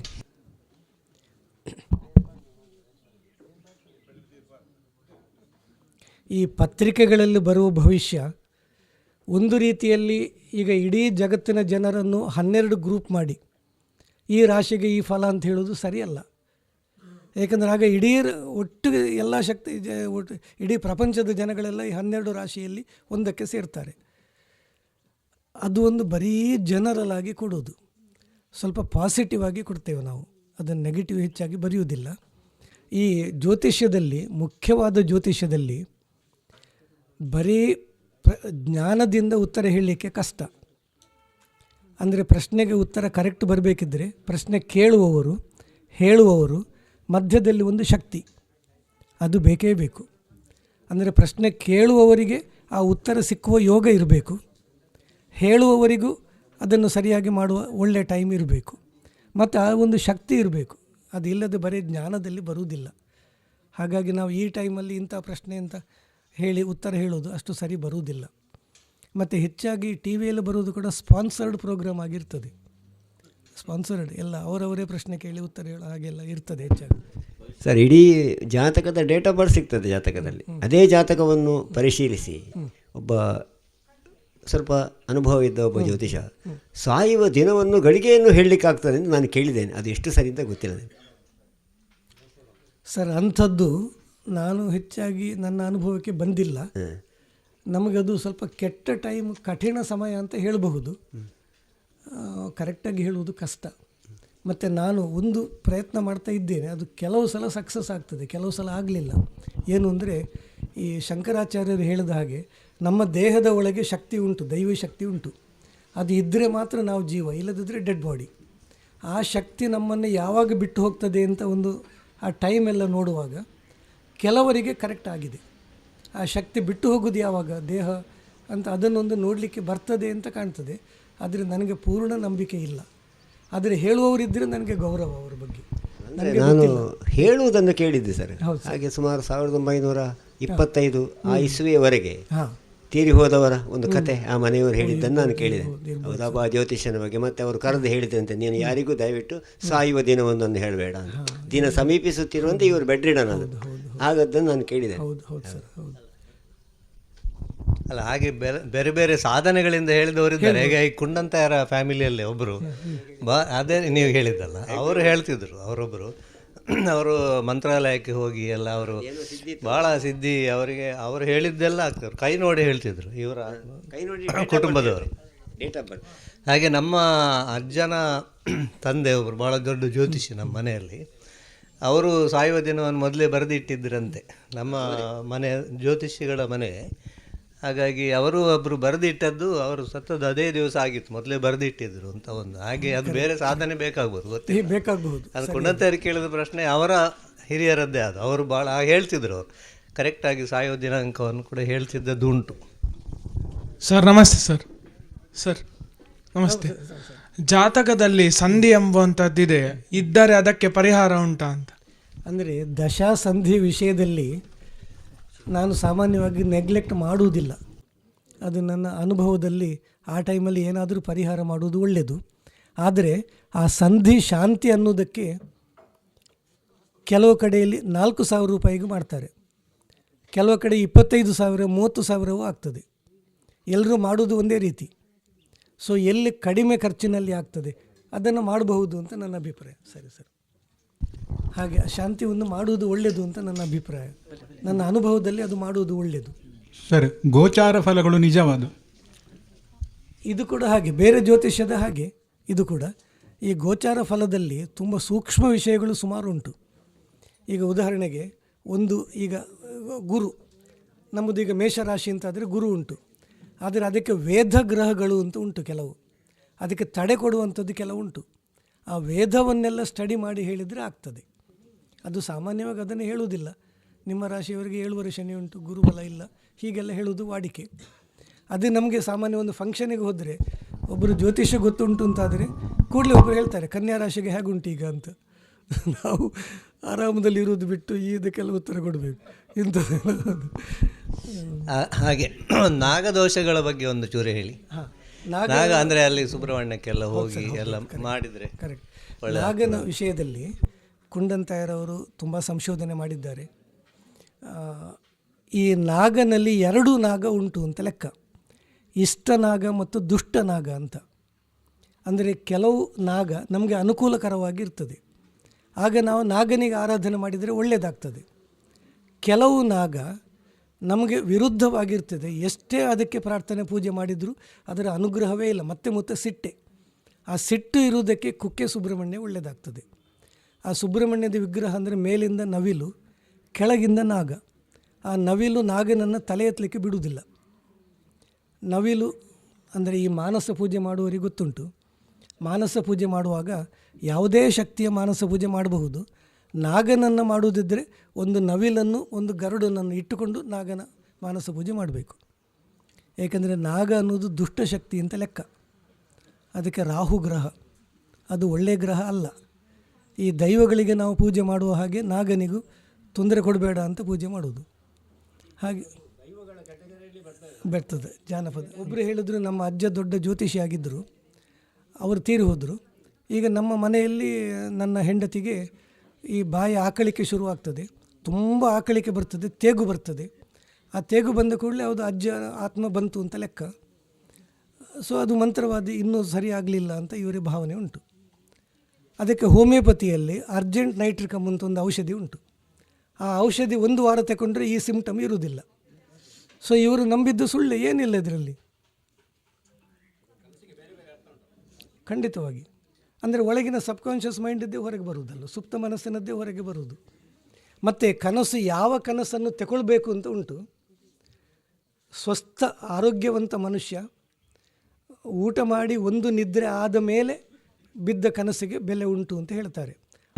ಬೆಳಗಿನ ಜಾಮ ಬಿದ್ದ ಕನಸು ಸತ್ಯ ಆಗ್ತದೆ. ಹೌದು, ಅದೇ ಕರೆಕ್ಟ್. ಅಂದರೆ ಇವರೆಲ್ಲ ವಿಶ್ರಾಂತಿ ತಗೊಂಡಾದ ಮೇಲೆ, ಈಗ ನಾವು ಸುಸ್ತಾಗಿ ಮಲಗಿದರೆ ಕೆಟ್ಟ ಕನಸು ಬೀಳ್ಬೋದು, ಅಥವಾ ಅನಾರೋಗ್ಯದಲ್ಲಿದ್ದರೆ ಕೆಟ್ಟ ಕನಸು ಬೀಳ್ಬೋದು. ಆರೋಗ್ಯವಂತ ಮನುಷ್ಯ ಸರಿ ವಿಶ್ರಾಂತಿ ಪಡೆದಾದ ಮೇಲೆ ಬೀಳುವ ಮನಸ್ಸು ಅವರಿಗೆ ಒಳ್ಳೆಯ ಸೂಚನೆ ಬರ್ಬೋದು. ಆಗ ನಾವು ಹೇಳಿದ ಹಾಗೆ ಪ್ರಕೃತಿ ಬೇರೆ ಬೇರೆ ರೀತಿಯಲ್ಲಿ ಸೂಚನೆ ಕೊಡಬಹುದು.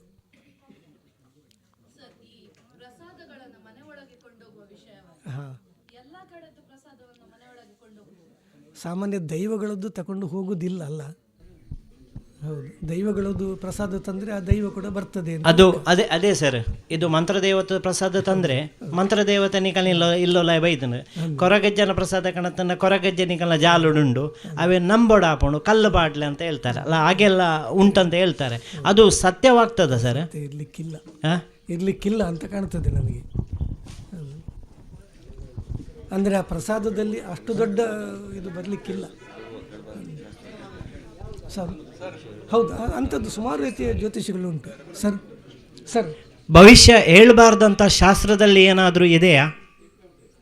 ನನಗೆ ಜ್ಯೋತಿಷ್ಯ ಶಾಸ್ತ್ರದಲ್ಲಿ ಇಲ್ಲ ಅದು, ಆದರೆ ಯಾರೋ ಹೇಳುವುದು ಕೇಳಿದ್ದೇನೆ ನಾನು.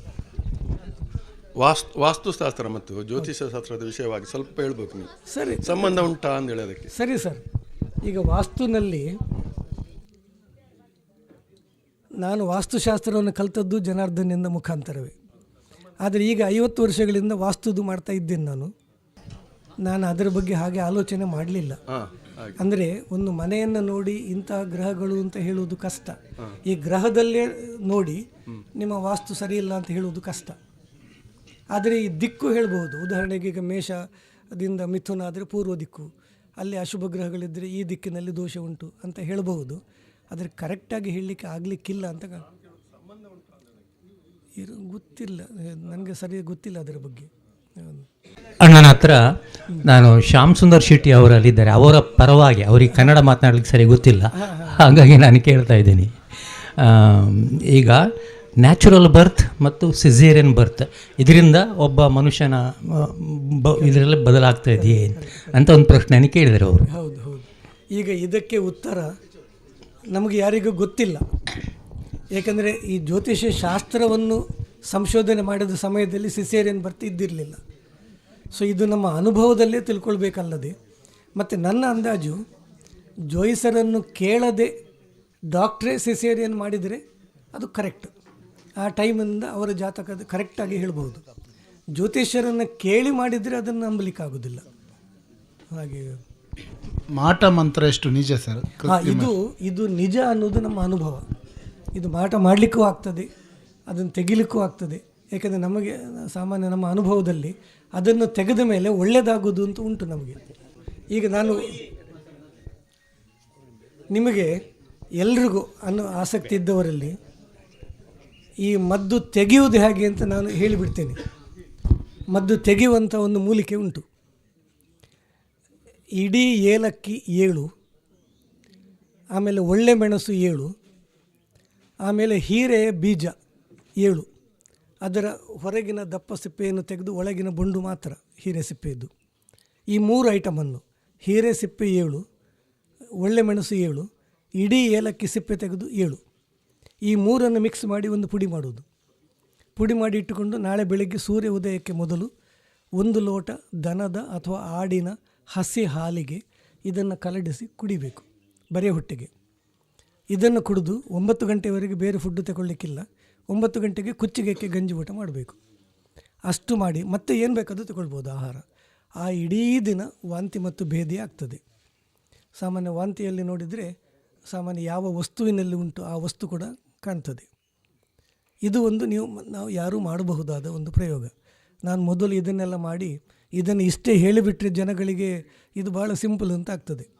ಅದಕ್ಕೆ ನೀವು ಮಾಡಿ ನಾನು ಸ್ವಲ್ಪ ವಿಭೂತಿ ಕೊಡ್ತೇನೆ ಅಂತ ಹೇಳ್ತಿದ್ದೆ ನಾನು. ಅದೇ ಬರುವುದಲ್ಲ. ಅಂದರೆ ಇದು ನಿಜವಾಗಿ ಏನು ಅಂತ ಹೇಳಿ ನಮ್ಮಲ್ಲಿ ಜೀರ್ಣ ಆಗದೆ ಉಳಿದ ಆಹಾರಗಳು ಇದ್ದರೆ ಅದರಿಂದ ಪಿತ್ತ ಜಾಸ್ತಿ ಆಗ್ತದೆ. ಪಿತ್ತ ಜಾಸ್ತಿ ಆಗಿದ್ರೆ ಈ ಮನುಷ್ಯ ಸಿಟ್ಟು ಜಾಸ್ತಿ ಇರ್ತದೆ. ಆಮೇಲೆ ಒಂಥರ ಗೊಂದಲ ಇರ್ತದೆ. ಸಿಟ್ಟು ಜಾಸ್ತಿ ಆದರೆ ಒಂಥರ ಅಶಾಂತಿ ಮತ್ತು ಕನ್ಫ್ಯೂಷನ್ ಎಲ್ಲ ಇರ್ತದೆ. ಅದೆಲ್ಲ ಕ್ಲಿಯರ್ ಆಗ್ತದಲ್ವ. ಆ ಪಿತ್ತ ಎಲ್ಲ ಕ್ಲಿಯರ್ ಆದರೆ ಮನುಷ್ಯ ಕರೆಕ್ಟ್ ಆಗ್ತಾನೆ. ಹಾಗಾಗಿ ಹೌದು ಗ್ಯಾಸ್ಟ್ರಿಕ್ ಹೌದು ಹೌದು ಹೌದು ಹೌದು ಹೌದು ಏನಾದರೂ ಒಂದು ಹೇಳಿ. ಹೌದು ಸರ್, ಹೌದು ಹೌದು ಹೌದು ಕರೆಕ್ಟ್. ದೃಷ್ಟಿ ಅಂತ ಹೌದು.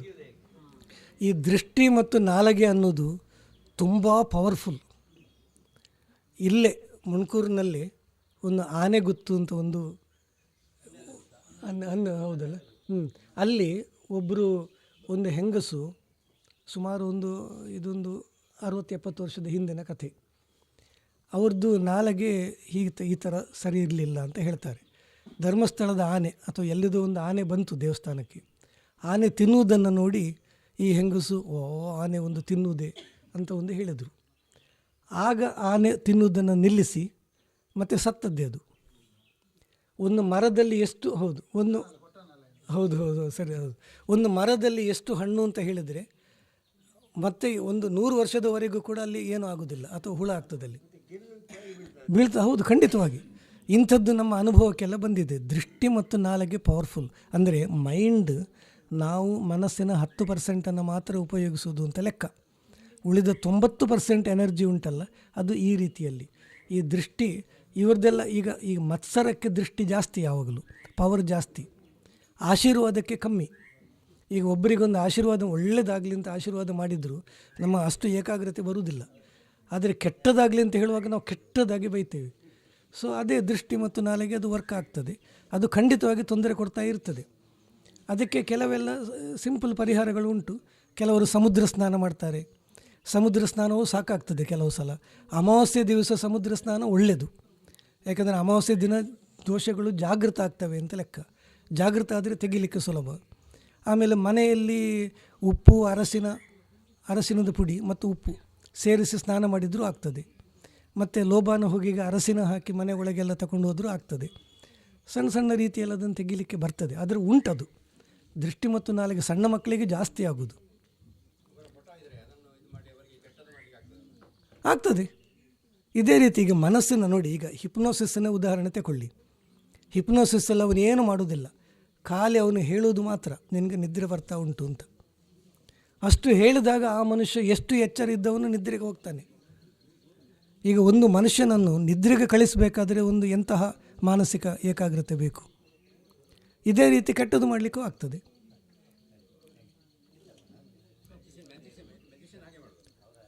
ಮೆಜಿಷಿಯನ್ಸ್ ಅದು ಬೇರೆ ಸಿಸ್ಟಮ್ ಇದೆ. ಮೆಜಿಷಿಯನ್ಸ್ ಉಗುರಿನ ಎಡೆಯಲ್ಲಿ ಸ್ವಲ್ಪ ಇದನ್ನು ಆಫೀಮ್ ಇಟ್ಟುಕೊಂಡಿರ್ತಾರೆ. ಹೊರಗಿನವರು ಬಂದಿದ್ದರೆ, ಹೊರಗಿನ ಒಂದು ಪಾರ್ಟಿ ಒಳಗೆ ಇವರದ್ದೇ ಪಾರ್ಟಿ ಆದರೆ ಗೊತ್ತಾಗ್ತದಲ್ಲ, ಹೊರಗಿನವರು ಬಂದರೆ ಇಲ್ಲಿ ಒಂಚೂರು ಆಫೀಮ್ ಇರ್ತದೆ. ಅವ್ರನ್ನ ಹೀಗೆ ಮೂಗಿಗೆ ಸೇರಿಸಿಬಿಟ್ರೆ ಅವರಿಗೆ ಬೋಧ ತಪ್ತದೆ. ಈ ಆತ್ಮೀಯರು ತುಂಬಿರುವಂತಹ ಸಭೆಯಲ್ಲಿ ನಾನು ಭಾಗವಹಿಸಲಿಕ್ಕೆ ಅವಕಾಶ ಮಾಡಿಕೊಟ್ಟಂತಹ ನಿಮ್ಮ ಎಲ್ಲರೂ ಕೂಡ, ಮುಖ್ಯವಾಗಿ ಮಿಥುನ್ ಉಡುಪರು, ಸನ್ನತರು, ಹಾಗೆ ನಿಮ್ಮ ಇಲ್ಲಿ ಆ್ಯಕ್ಟಿವ್ ಆಗಿ ಇಲ್ಲೆಲ್ಲ ಓಡಾಟ ಮಾಡಿಕೊಂಡು ಇದನ್ನೆಲ್ಲ ಅರೇಂಜ್ ಮಾಡಿದಂತಹ ಮತ್ತು ಎಲ್ಲ ಬಂದು ಸೇರಿ ಈ ಸಭೆಯನ್ನು ಒಂದರ ಚಂದವಾಗಿ ಮಾಡಿಕೊಟ್ಟಂತಹ ನಿಮಗೆಲ್ಲರಿಗೂ ನಾನು ಕೃತಜ್ಞನಾಗಿದ್ದೇನೆ. ಇವತ್ತು ಮಧ್ಯಾಹ್ನ ಮೇಲೆ ಸುಂದರವಾಗಿ ನಮ್ಮ ಸಮಯ ಕಳೆಯಿತು. ಆ ಬಗ್ಗೆ ನಾನು ನಿಮಗೆಲ್ಲರಿಗೂ ಕೃತಜ್ಞನಾಗಿದ್ದೇನೆ. ಶುಭ ಹಾರೈಕೆ. ಆತ್ಮೀಯ ಬಂಧುಗಳೇ, ಇವತ್ತಿನ ಈ ಸಂವಾದ ಚೆನ್ನಾಗಿ ಆಯಿತು ಅಂತ ಭಾವಿಸ್ತೇನೆ. ಮುಂದಿನ ತಿಂಗಳಲ್ಲಿ ಮತ್ತೊಂದು ಇಂಥದ್ದು ಸಾಹಿತ್ಯದ ಒಂದು ಬಹುಶಃ ತುಂಬ ಸಮಯದಿಂದ ಯೋಚನೆ ಉಂಟು, ಕಾಡಿನಲ್ಲಿ ಅಂತ, ಕಾಡುವ ಕಾನೂನು ಅಂತ. ನಾನು ಒಂದು 4 ತಿಂಗಳಿಂದ ಎಣಿಸ್ತಾ ಉಂಟು, ಕಾಡು ಸಿಗ್ತಾ ಇಲ್ಲ ಈಗ. ಅಲ್ಲಿ ಒಂದು ಮಾಡುವ ಯೋಚನೆ ಉಂಟು. ದಯವಿಟ್ಟು ಅದಕ್ಕೂ ಸಹ ಬನ್ನಿ ಅಂತ ಹೇಳ್ತಾ, ಇವತ್ತಿನ ಉಪನ್ಯಾಸ ಮಾಡಿದಂತಹ ರಾಮಚಂದ್ರ ಆಚಾರ್ಯ ಇವರಿಗೆ ಹಾಗೂ ಪುಸ್ತಕ ಬಿಡುಗಡೆಗೆ ಅವಕಾಶ ಕೊಟ್ಟಂತಹ ಜನಾರ್ದನ್ ಭಟ್, ಸೀತಾರಾಮ್ ಭಟ್, ಕುಂಡಂತೆ ಎಲ್ಲ ಬಂಧುಗಳಿಗೆ ಧನ್ಯವಾದಗಳು.